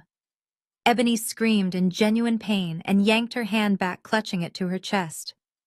Maya took a deep breath, her small chest heaving, and looked straight at her mother with eyes that held zero fear, only pure, unadulterated truth. "I am not crazy, Mom," she said, her voice ringing clear and steady in the small room. "And I am not talking nonsense. I am talking about the 20 blue pills." The room went deadly quiet again, the kind of quiet that happens right before a tornado touches down. "What pills?" Ebony whispered, her face draining of color until she looked like the ghost she was pretending I was. "The 20 blue pills you crushed with the back of a spoon," Maya continued, pointing a shaking finger at the kitchen, invisible to everyone else but vivid in her memory. "You put them in the almond tea. You told Dad that Aunt Nia would drink it because she trusts you. You said the bitter taste would cover the poison." A collective gasp went through the room like a physical wave. Aunt Sarah put a hand to her mouth. Pastor Jenkins looked from the child to the parents, his face hardening. "And you hid the empty foil packs," Maya said relentlessly, delivering the final nail in their coffin. "You put them in the bottom of the trash can under the sink. You wrapped them in a paper towel inside an empty milk carton so nobody would see." "But I saw Mom. I saw everything." Ebony staggered back as if she had been slapped. She looked around the room, her eyes wild, searching for an ally. but finding only suspicion and horror. She looked at Brad, begging him to fix it, but Brad was staring at the floor, looking like a man who knew the noose was already tightening. "This is ridiculous, my mother," Joyce suddenly announced, standing up and clapping her hands together sharply. She marched into the center of the room, trying to physically block Maya from the view of the relatives. "She is a child. She has an active imagination. Clearly the stress of losing Nia has affected her mind. We are leaving." Joyce turned to the guests, her smile brittle and terrifying. "Thank you all for coming, but this has become a private family matter. We need to handle this internally. Please everyone go home. One go. We will send details about the funeral later." She was trying to sweep a murder plot under the rug, just like she swept away every other ugly truth in our family. She tried to herd Aunt Sarah and the others toward the door, using her status as the grieving matriarch to enforce order. Brad seized the opportunity. "Yes, everyone out!" he barked, grabbing Ebony's arm and steering her toward the exit. "We need to calm my daughter down." They almost made it. They were 3 steps away from the heavy oak door. They thought they could leave this room, take Maya home, and silence her forever. They thought they could still spin this story, but they forgot about the man standing quietly in the corner. Marcus moved with a speed that belied his calm demeanor. He stepped in front of the door, blocking their path. He did not look like a family friend anymore. He looked like the chief medical examiner of Fulton County. He reached behind him and turned the deadbolt. The click of the lock sliding into place echoed through the room like a gunshot. "Nobody is going anywhere," Marcus said, his voice deep and authoritative, resonating off the walls. Brad puffed up his chest, trying to intimidate the doctor. "Get out of my way, Thorne. You cannot keep us here. That is false imprisonment. I will sue you for everything you are worth." Marcus looked him dead in the eye and crossed his arms. "Actually, Mr. Sterling," Marcus said calmly, "it is a crime scene preservation. And since I am the attending physician and a sworn officer of the court, I am securing the area until the authorities arrive." "Authorities?" Joyce squawked, clutching her pearls. "What authorities? This is a hospital, not a police station." Marcus looked over Joyce's shoulder at Maya, who was watching him with wide, hopeful eyes. Then he looked at the bed where I lay paralyzed, but listening to every word.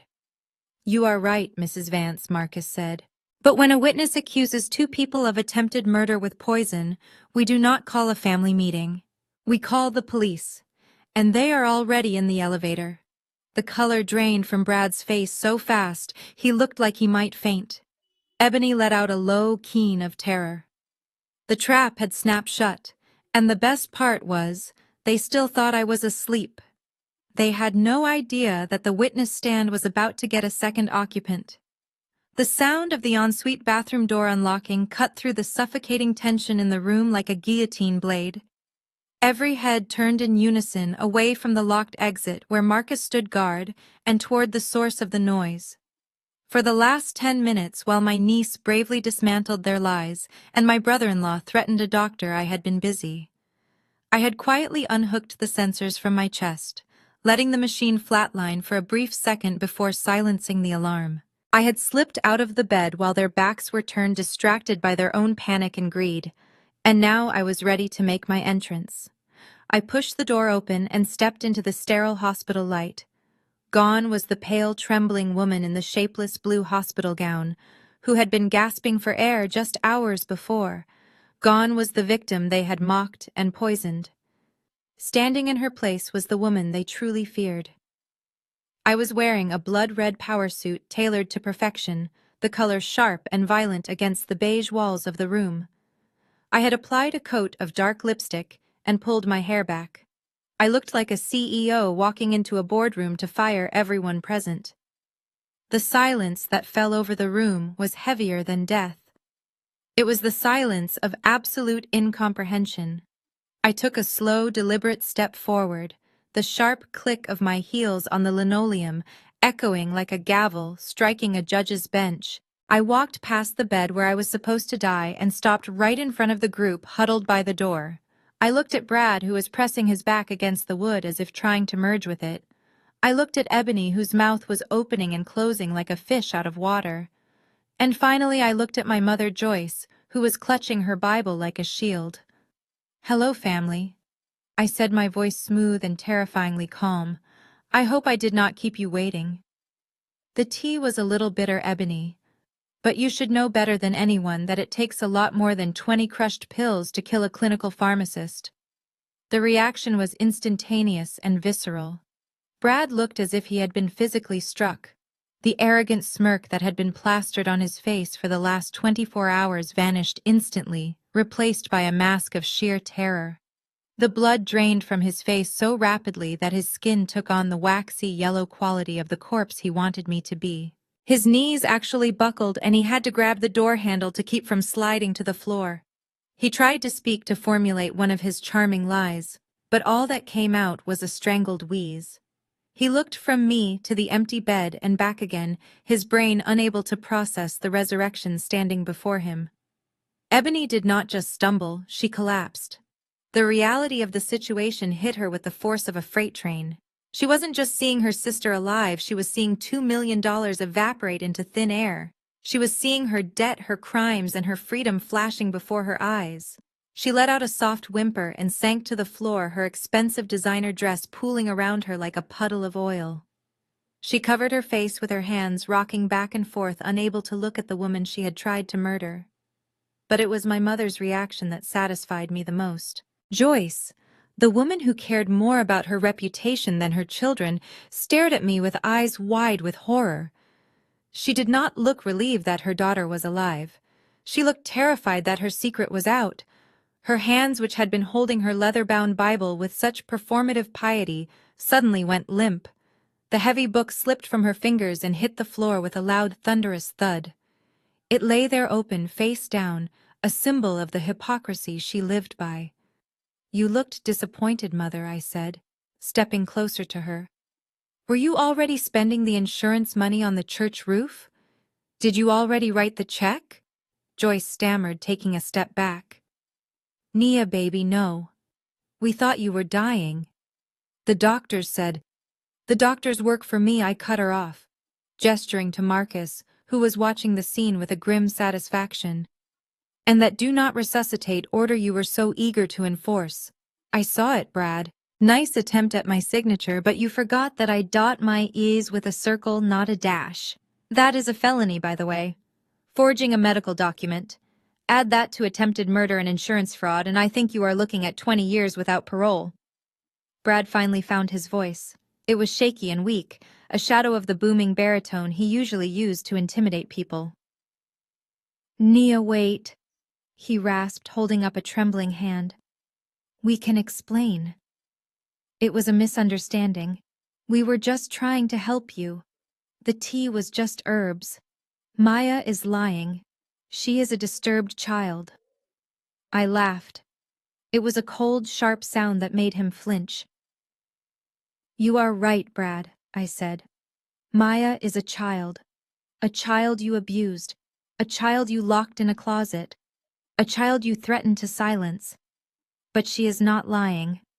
And neither is the toxicology report in my pocket, or the video recording from the teddy bear you left in the guest room, or the audio of you two celebrating on the ship while you watched me fall."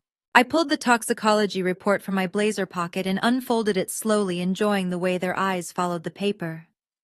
"Digoxin," I read aloud. "Lethal levels, found in the gastric contents and on the rug fibers. You didn't just try to kill me, Brad. You were sloppy about it. You insulted my intelligence. And that is what I cannot forgive." I turned to the rest of the room, to the aunts and cousins, and the pastor who were watching this unfold with jaws on the floor. "You all came here for a show," I announced, my voice ringing with power. "You came to see the poor, weak Nia take her last breath. Well, I am sorry to disappoint you. There will be no funeral today. But if you stick around, you might get to see an arrest." As if on cue, the distant sound of sirens began to wail, growing louder with every passing second. Brad looked at the window, then at the door, then at me. He realized there was no way out. The hunter had become the prey, and the trap he set for me had just snapped shut around his own neck. I did not just want them arrested, I wanted them destroyed in the court of public opinion before they even reached a jail cell. I walked over to the 60-inch flat-screen monitor mounted on the wall above the beige sofa, where my mother had been holding court just moments ago. With a swipe of my thumb, I mirrored my phone screen to the display. The room went deadly silent again, the only sound being the distant wail of sirens getting closer. "I suggest you all watch closely," I said, my voice cutting through the tension, "because this is the family movie night you will never forget." The screen flickered to life. It was the footage from the hidden camera Maya had set up in the kitchen. The angle was low, looking up from under the island, but the picture was terrifyingly clear. There was Brad standing over the granite countertop, wearing the same shirt he was wearing right now. In his hand was a large silver spoon. The sound of him crushing pills against a cutting board echoed through the hospital room, a rhythmic grinding noise that sounded like bones breaking. Everyone watched in horror as he swept a pile of bright blue powder into the pitcher of amber liquid. Then Ebony walked into the frame. She dipped a finger into the pitcher and tasted it. "It is too bitter," she said on the recording. "She will know." "Add more almond extract," Brad replied, his voice dripping with malice. "It masks the cyanide taste of the digoxin. She is stupid enough to drink it if you say it is for her health." A collective gasp ripped through the room. Aunt Sarah covered her mouth, her eyes filling with tears. The cousins who had been whispering about my poor health looked at the screen with sickened fascination. But I was not done. I swiped left on my phone, bringing up the next file. "And for those of you who think my mother is a saint, let us listen to her prayer for my recovery." I pressed play on the audio recording from just a few hours ago. The screen went black, but the sound was crystal clear. It was the conversation Joyce had with Marcus in the hallway while I was lying paralyzed. "If she passes, I need to know if the check will clear by Sunday service," Joyce's voice boomed through the speakers. "The church roof has a leak, and I pledged $50,000. I looked at Pastor Jenkins. The man who had baptized me, who had sat at our dinner table for 20 years, slowly turned his head to look at Joyce. His expression was not one of compassion.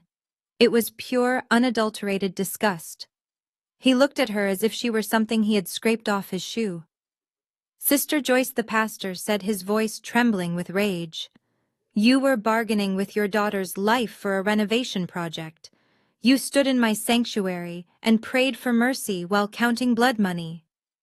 Joyce tried to speak, to stammer out an excuse, but the words died in her throat. She shrank back into the sofa, clutching her chest, realizing that her reputation, the only thing she truly loved, was dead.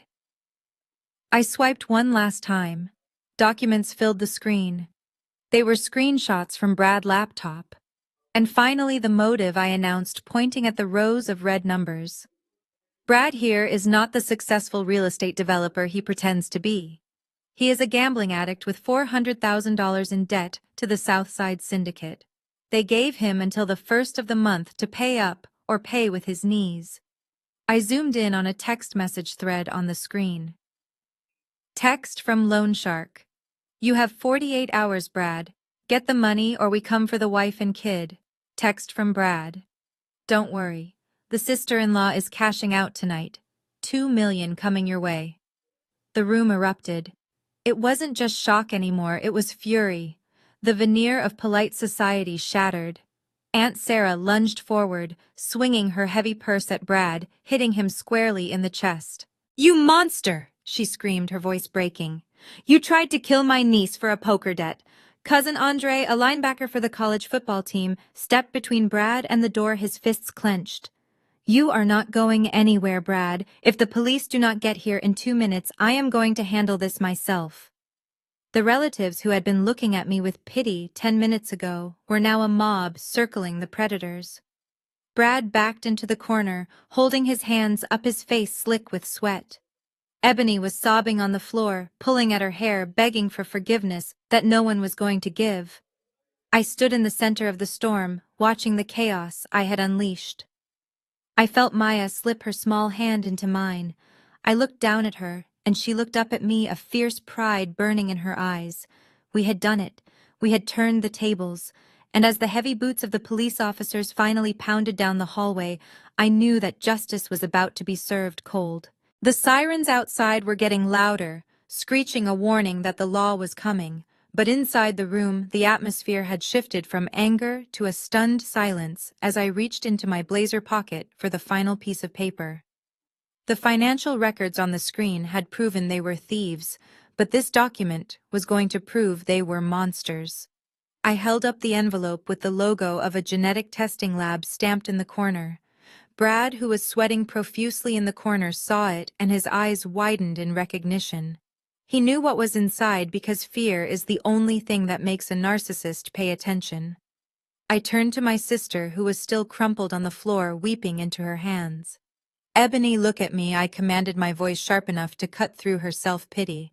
"You spent years looking down on me for being single. You prided yourself on being the perfect wife with the perfect husband. You let him abuse your daughter because you thought he was the prize. Well, let us talk about your prize." I ripped the envelope open. "I ran a DNA test on Maya and Brad last week," I announced, holding the paper up for the room to see. I did it because I could not understand why a father would treat his own child with such specific hatred. I could not understand the closet and the cruelty.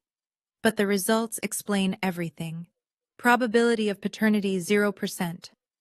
Ebony stopped crying. Her head snapped up. The room gasped, but I held up a hand to silence them because I was not finished. "We all know you were pregnant when you met Brad." I continued, looking my sister in the eye. "You told everyone he swept you off your feet and adopted the baby as his own. You built this fairy tale about his generosity. But Brad didn't marry you for love, Ebony. And he didn't accept another man's child out of the goodness of his heart. He did it because he found a woman desperate enough to support him." I turned the projector screen again, swiping to a new set of photos. These were surveillance photos taken by a private investigator I hired in Florida. "But here's the real punchline," I said, pointing to the screen. "Brad hates Maya because she is not his blood. But he loves these two boys very much." On the screen was a picture of Brad playing catch in a park with two young blonde boys. In the next photo, he was kissing a woman on the cheek outside a suburban house in Tampa. "Meet Jennifer," I said, my voice dripping with ice. "Brad's wife of 15 years. That is right, Ebony. He never legally divorced his first wife. Their marriage license is still active in Hillsborough County, and those two boys are his biological sons." The sound that came out of Ebony was not human. It was the sound of a wounded animal, realizing it has been eaten alive from the inside out. He wasn't stealing my $2 million to pay off a gambling debt to save his legs, I explained, delivering the final, fatal blow. He was stealing it to pay off the mortgage on Jennifer's house. He was going to kill me, take the insurance money, leave you and Maya with nothing, and retire to Florida to be a father to the children he actually likes. For a second, the only sound in the room was the hum of the projector. Then Ebony moved. The woman who cared more about her manicure than her morals, the woman who had watched me die without shedding a tear, finally found something worth fighting for. Her vanity. She launched herself from the floor with a shriek of pure, unadulterated rage. She did not run. She flew at Brad. Her fingers curled into claws. "You liar!" she screamed, tearing at his face. "You dirty, lying thief!" She raked her nails down his cheek, drawing blood. Brad, who had been cowering just seconds before, reacted with the violent instinct of a cornered rat. He didn't try to restrain her. He punched her. He struck his wife, my sister, closed fist right in the jaw, sending her sprawling back onto the hospital floor. "Get off me, you delusional cow!" Brad shouted, wiping the blood from his face. "You think I wanted to be with you. You were a paycheck, Ebony. A gullible, desperate paycheck. I spent every night in that house wishing I was back in Tampa with a real family." The room erupted into absolute chaos. Cousin Andre tackled Brad, slamming him against the wall with a force that cracked the plaster. Aunt Sarah was screaming for security. My mother Joyce was hyperventilating on the sofa, watching the destruction of the image she had spent a lifetime curating. I stood still in the center of the storm holding Maya's hand tight. My niece looked at the man who had tormented her, seeing him pinned against the wall, bleeding and exposed. She didn't look scared anymore. She looked free. The police burst through the doors, guns drawn, shouting for everyone to get on the ground, but for once, I wasn't afraid of the law. I had already delivered the verdict. The family was broken, the secrets were out, and the heavy weight of their lies had finally crushed them instead of me. The chaotic energy in the room shifted instantly into the rigid control of law enforcement. 4 uniformed officers and 2 detectives in plain clothes flooded the VIP suite, effectively turning the family meeting into a crime scene. Marcus stepped forward, flashing his credentials to the lead detective, a tall woman with a no-nonsense expression named Detective Miller. They exchanged a few words and Miller nodded, looking from the toxicology report in Marcus' hand to the terrified couple cowering by the wall. She signaled her team, and the room became a blur of blue uniforms and silver handcuffs. Brad was the first to go down. When an officer grabbed his wrist, he tried to jerk away his arrogance, flaring up one last time, but he was no match for the trained professionals. They spun him around and slammed him against the wall right next to the dent cousin Andre had made. The sound of the cuffs ratcheting shut was the sweetest music I had ever heard. Brad Sterling, you are under arrest for the attempted murder of Nia Vance, insurance fraud, and conspiracy to commit a felony, Detective Miller announced, her voice cutting through Brad's sputtering protests. But Brad was not going down quietly.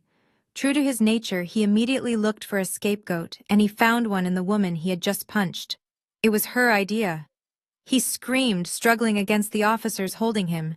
He pointed his chin frantically toward Ebony, who was being pulled up from the floor by another officer. She is the beneficiary. She is the one who crushed the pills. I just wanted a divorce. She told me we needed the money. Check the policy. Her name is on it, not mine. I am innocent. I am just the husband. I watched Ebony's face crumble as the man she had worshipped for a decade threw her to the wolves without a second thought. She looked at him with a mixture of heartbreak and hatred, realizing that every "I love you" he had ever said was just a transaction. But she did not have time to process the betrayal, because the female officer holding her arm leaned in close. Ebony Sterling, you are under arrest for conspiracy to commit murder and accessory to insurance fraud. The officer paused, and then added the charge that made my heart swell with vindication. You are also being charged with aggravated child abuse and unlawful imprisonment regarding your daughter Maya Sterling. We have photos of the closet, ma'am. We have the lock, and we have the victim's statement. Ebony let out a wail that sounded like a banshee. She did not look at Maya. She did not look at me. She looked at the beige sofa where our mother was sitting, frozen in horror. "Mom, help me!" Ebony shrieked, thrashing in the handcuffs. Tell them you told me to do whatever it took to keep the lifestyle. You said Nia was useless. You said she was just a spare part. You told me to secure the legacy." The entire room turned to look at Joyce. The accusation hung in the air, heavy and suffocating. Ebony was not just confessing, she was dragging the matriarch down with her. "You made me like this. Mom," Ebony sobbed as the officers began to drag her toward the door. "You taught me that money was more important than people. You said appearance was everything. I did this for you. I did this so we wouldn't look poor." Joyce did not move. She stared straight ahead, her face a mask of shock, but I saw the truth in her eyes. She knew Ebony was right. She had watered the seeds of this greed for 30 years, and now she was watching the harvest destroy her entire world. The police did not arrest Joyce then, but the court of public opinion had already sentenced her. As they dragged Brad past me, he locked eyes with me one last time. There was no remorse there, only the desperate fury of a man who got caught. "I will get out, Nia," he spat. "My lawyer will have me out by dinner." I stepped forward, smoothing the lapel of my red suit. I leaned in close, just like he had done to me when I was dying. "Save your money, Brad," I whispered. "You are going to need it for the commissary. Because in Georgia, attempted murder with a toxic substance carries a mandatory minimum. And I have the best lawyers in Atlanta ensuring you serve every single day of it." The door closed behind them, leaving a ringing silence in their wake. I looked around the room at the wreckage of my family. The golden child was in handcuffs, the perfect husband was exposed as a bigamist and a killer, and the pious mother was revealed to be the architect of our misery. It was a tragedy, but as I felt Maya squeeze my hand, I knew it was also a new beginning. As the heavy double doors swung shut behind the officers hauling my sister and her husband away, a heavy silence descended upon the VIP suite. The air was still thick with the residue of betrayal, but now the chaos had distilled into a singular, focused beam of judgment. My mother Joyce sat alone on the beige leather sofa. She looked small. The grandeur she projected, the matriarchal authority she wielded like a weapon, had evaporated, leaving behind a trembling old woman, clutching a pearl necklace that suddenly looked like a noose around her neck. She looked up at me, and for a moment I saw the gears turning in her head. She was already drafting her defense. She was already trying to figure out how to spin this so she could remain the victim. She stood up, smoothing her floral skirt, trying to summon the ghost of her dignity. "Nia, baby," she started, her voice wavering with a fragility that I used to fall for. "Thank God you are all right. I had no idea. You have to believe me. Brad must have brainwashed your sister. I was just confused. I was in shock. I didn't yell. I didn't need to. I just looked at her with the exhaustion of a daughter who had spent 32 years trying to buy love that was never for sale." "Stop it, Mother," I said softly, but the words hit the room like stones. "Just stop." We all heard the recording. "You didn't ask if I would survive. You didn't ask to hold my hand. You asked if the insurance check would clear. You asked about the timeline for a payout." I took a step closer until I was standing right over her. "You know, the funniest part is that check would have cleared because I was the one depositing the money into your account every month. You thought Dad's pension was paying for your Cadillac and your designer hats. It wasn't. That was me. That was my pharmacist's salary. That was the daughter you called useless, quietly subsidizing the image you loved more than you loved her." Joyce gasped, her hand flying to her mouth. She didn't know. I had done it anonymously through the family accountant, because I wanted her to be comfortable. I wanted her approval even if I had to buy it. I continued relentlessly, my voice steady. "Consider this my official notice of resignation. I am cutting off the direct deposit today. I am removing my name from your utility bills, and I am blocking your number. You will never see a single dime from me again. Not for your car, not for your clothes, and certainly not for your legal defense."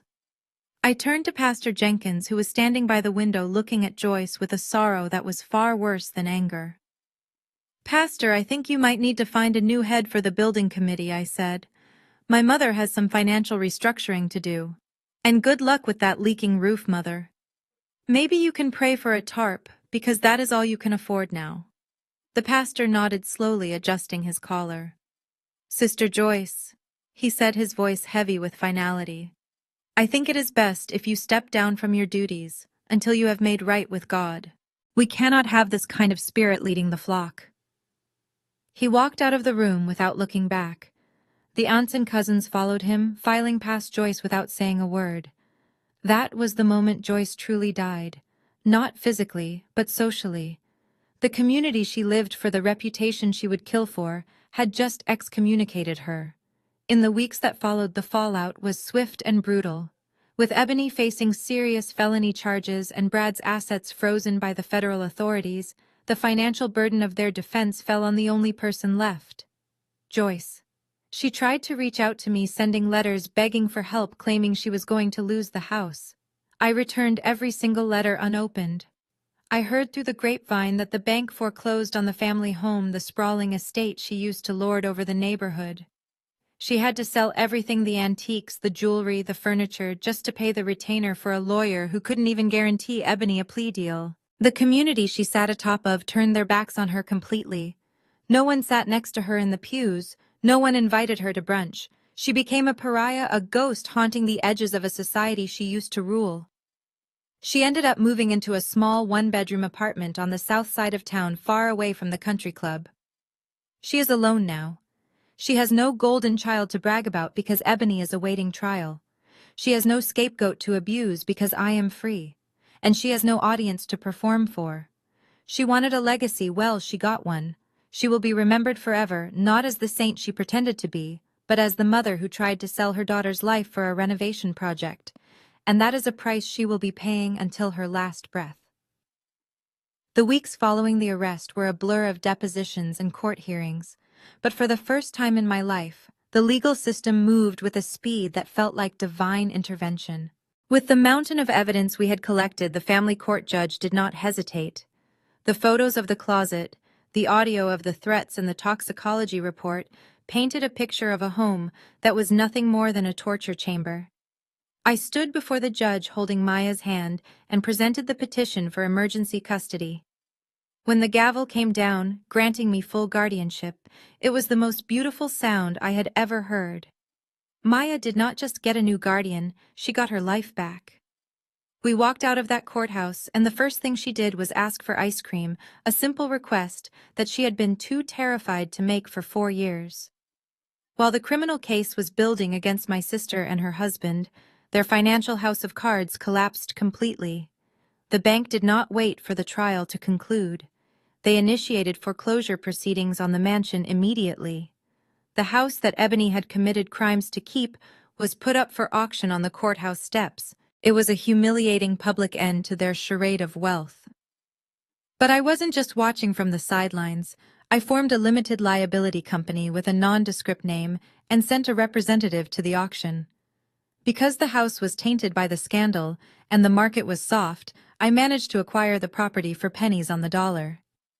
Walking back into that house as the legal owner was a surreal experience. It was stripped bare. The expensive art was gone, seized as evidence or sold by Joyce to pay legal fees. The air still smelled of Ebony's perfume and the rot of their secrets. I did not keep it. I did not want to live in a monument to their greed.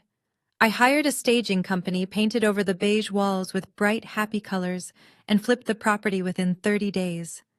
The market was hungry for a fresh start, and I sold it for a massive profit. But I didn't keep a cent. I took every single dollar from the sale of the house that had been Maya's prison and deposited it into an irrevocable trust in her name. The very walls that had held her captive would now pay for her therapy, her education, and her future. It was the ultimate poetic justice. Before I closed that chapter of my life forever, I had one last errand to run. I drove to the county detention center to see my sister. The visiting room was cold and smelled of industrial cleaner and despair. When Ebony was let in wearing a shapeless orange jumpsuit, she looked 20 years older. Her roots were showing, her skin was sallow, and the fire in her eyes had burned down to a pile of ash. She sat down behind the plexiglass and picked up the phone. She did not ask about Maya. She did not ask how I was. "You must be happy," she sneered, her voice tinny through the receiver. "You finally got what you wanted, Nia. You got the house, you got the kid. You stole my life." I looked at her, at the woman I had spent my whole life trying to impress, and felt nothing. No anger, no pity, just a vast, empty indifference. "I didn't steal anything, Ebony," I said calmly.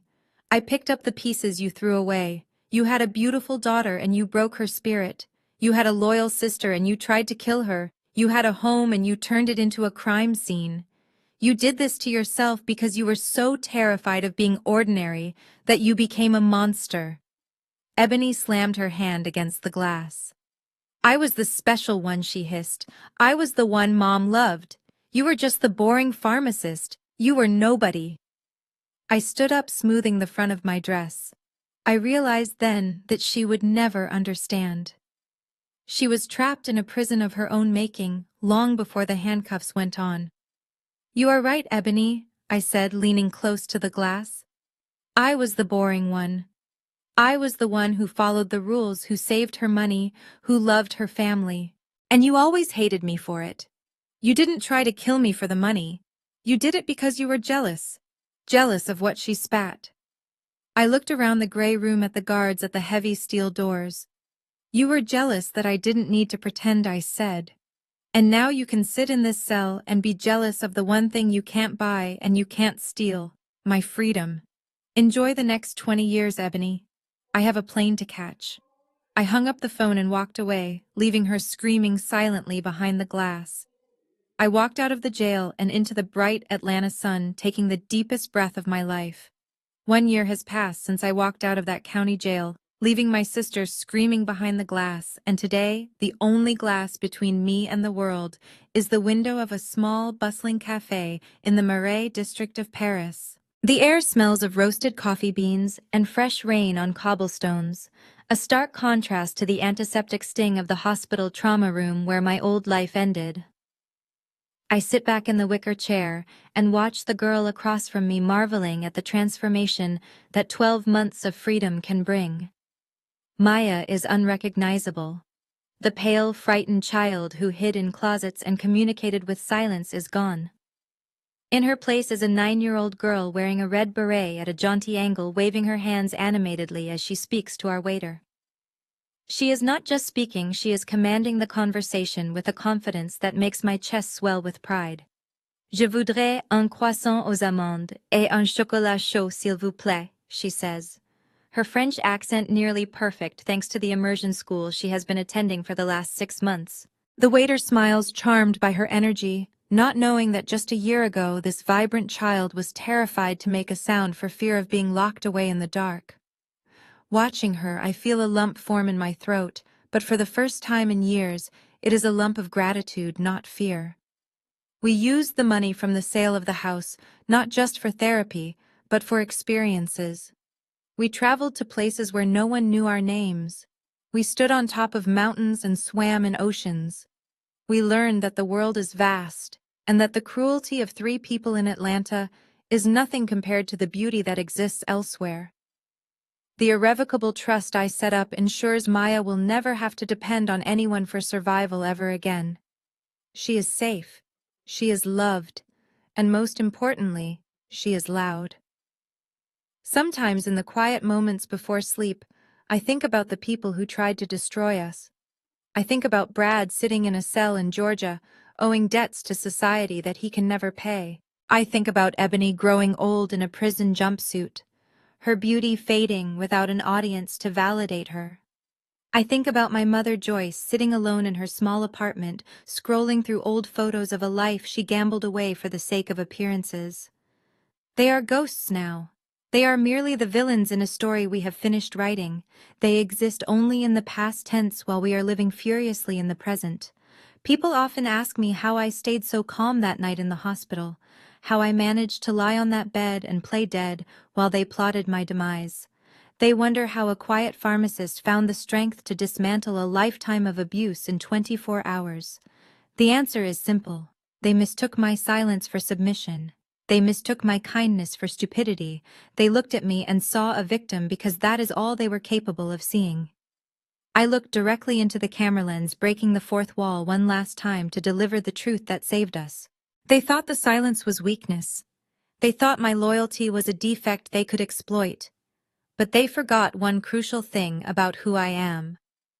A pharmacist knows better than anyone that the most deadly poisons are not the ones that burn or scar instantly. The most effective toxins are colorless, odorless, and slow-acting until it is too late to find an antidote. They tried to poison my tea with a crude mixture of pills, but I poisoned their entire reality with the truth. I lean back and take a deep breath of the Parisian air. My revenge was not their death, although seeing them fall was justice. My revenge is this. It is the fact that I am sitting here in Paris, drinking coffee without a worry in the world. It is the fact that Maya is laughing. My revenge is living a life so vibrant, so rich, and so utterly magnificent that they could never even touch the hem of it. I have built a fortress of joy that their misery cannot breach. Maya turns back to me, holding up her glass of fresh orange juice, her eyes sparkling with mischief. To us, Auntie Nia, she says, switching back to English with a grin. To our new adventure. To us, I reply, clinking my glass against hers. The sound rings out clear and true, like a bell signaling the end of a long, dark night. I take a sip and smile as the Paris sun sets, turning the sky a brilliant shade of gold. We are not just survivors of a tragedy. We are the authors of the sequel. And looking at my niece, I know it is going to be a masterpiece. The screen fades to black, leaving only the sound of a child's laughter echoing into the future. It has been exactly 365 days since I walked out of the heavy steel doors of the county detention center, leaving the wreckage of my former family behind me in a cloud of dust and legal fees. Today, the only steel I see is the intricate wrought iron of the Eiffel Tower cutting a silhouette against a sky so blue it hurts to look at it. I am sitting at a small round table in a bustling cafe in the Marais district of Paris, a world away from the suffocating beige walls of the hospital waiting room, where I almost lost my life. The air here smells of roasted coffee beans, fresh rain on cobblestones, and the sweet, buttery scent of pastries, not the antiseptic sting of betrayal. I sit back in the woven wicker chair and take a deep breath, letting the sounds of the city wash over me. There are no sirens here. There are no screaming accusations. There is only the rhythm of life being lived fully and without fear. Across the table from me sits the greatest miracle of this entire journey. Maya is unrecognizable from the pale, frightened ghost of a child who used to hide in closets and communicate with terrified silence. In her place sits a 9-year-old girl wearing a bright red beret tilted at a jaunty angle, waving her hands animatedly as she speaks to our waiter. She is not just speaking, she is commanding the conversation with a confidence that makes my chest swell with a pride so fierce it brings tears to my eyes. Je voudrais un croissant aux amandes et un grand chocolat chaud s'il vous plaît, she says, her French accent nearly perfect thanks to the immersion school she has been attending for the last 6 months. The waiter smiles, charmed by her energy, not knowing that just a year ago, this vibrant child was terrified to make a sound for fear of being locked away in the dark. Watching her, I feel a lump form in my throat. But for the first time in 32 years, it is a lump of gratitude, not anxiety. We used the money from the sale of the house that had been her prison, not just for therapy, but for experiences. We traveled to places where no one knew our names. We stood on top of the Swiss Alps and screamed into the wind just because we could. We swam in the Mediterranean Sea, washing away the memory of the closet and the cruelty. We learned that the world is vast and kind, and that the malice of 3 people in Atlanta is nothing compared to the beauty that exists elsewhere. The irrevocable trust I set up with the profits from flipping their mansion ensures Maya will never have to depend on anyone for survival ever again. She is safe, she is loved, and most importantly, she is loud. She laughs with her whole body, she sings in the shower, she debates with me about which museum to visit next. She has reclaimed her voice, and in doing so, she helped me find mine. Sometimes, in the quiet moments before sleep, I think about the people who tried to destroy us.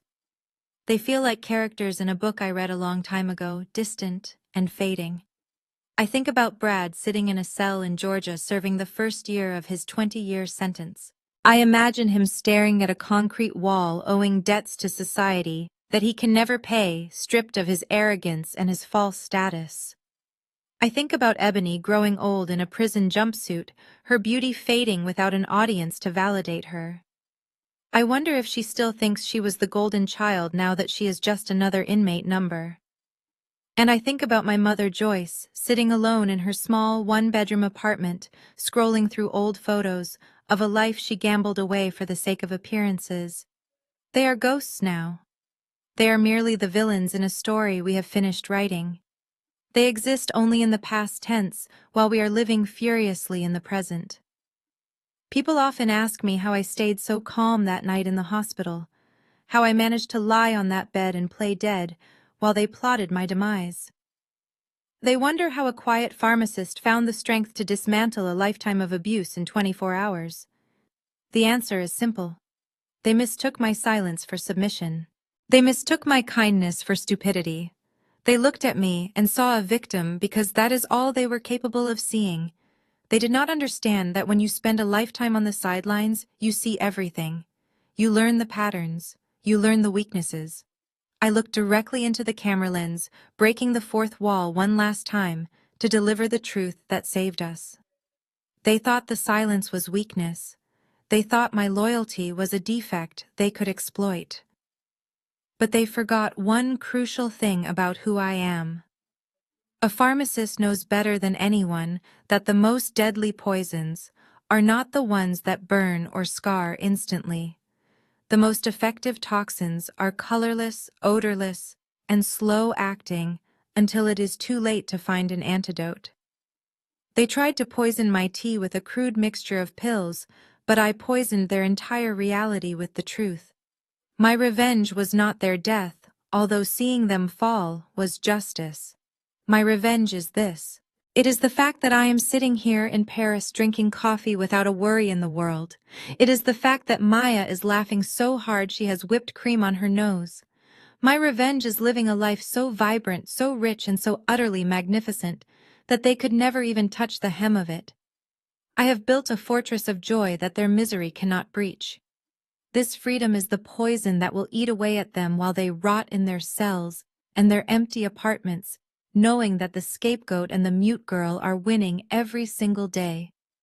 Maya turns back to me holding up her glass of fresh orange juice, her eyes sparkling with mischief and a wisdom beyond her years. She looks at me, and I see the future. I see a girl who will grow up to be strong and fearless, who will know her worth, and who will never ever let anyone silence her again. To us, Auntie Nia, she says, switching back to English with a grin that lights up the entire street. To our new adventure. To us, I reply, clinking my glass against hers. The sound rings out clear and true like a bell signaling the end of a long, dark night and the beginning of an eternal morning. I take a sip and smile as the Paris sun sets, turning the sky a brilliant shade of gold and violet. We are not just survivors of a tragedy, we are the authors of the sequel, and looking at my niece, I know it is going to be a masterpiece. The screen fades to black, leaving only the sound of a child's laughter echoing into the future, proving once and for all that the best revenge isn't hatred, it is happiness. The most powerful lesson from Nia's journey is that silence should never be mistaken for weakness.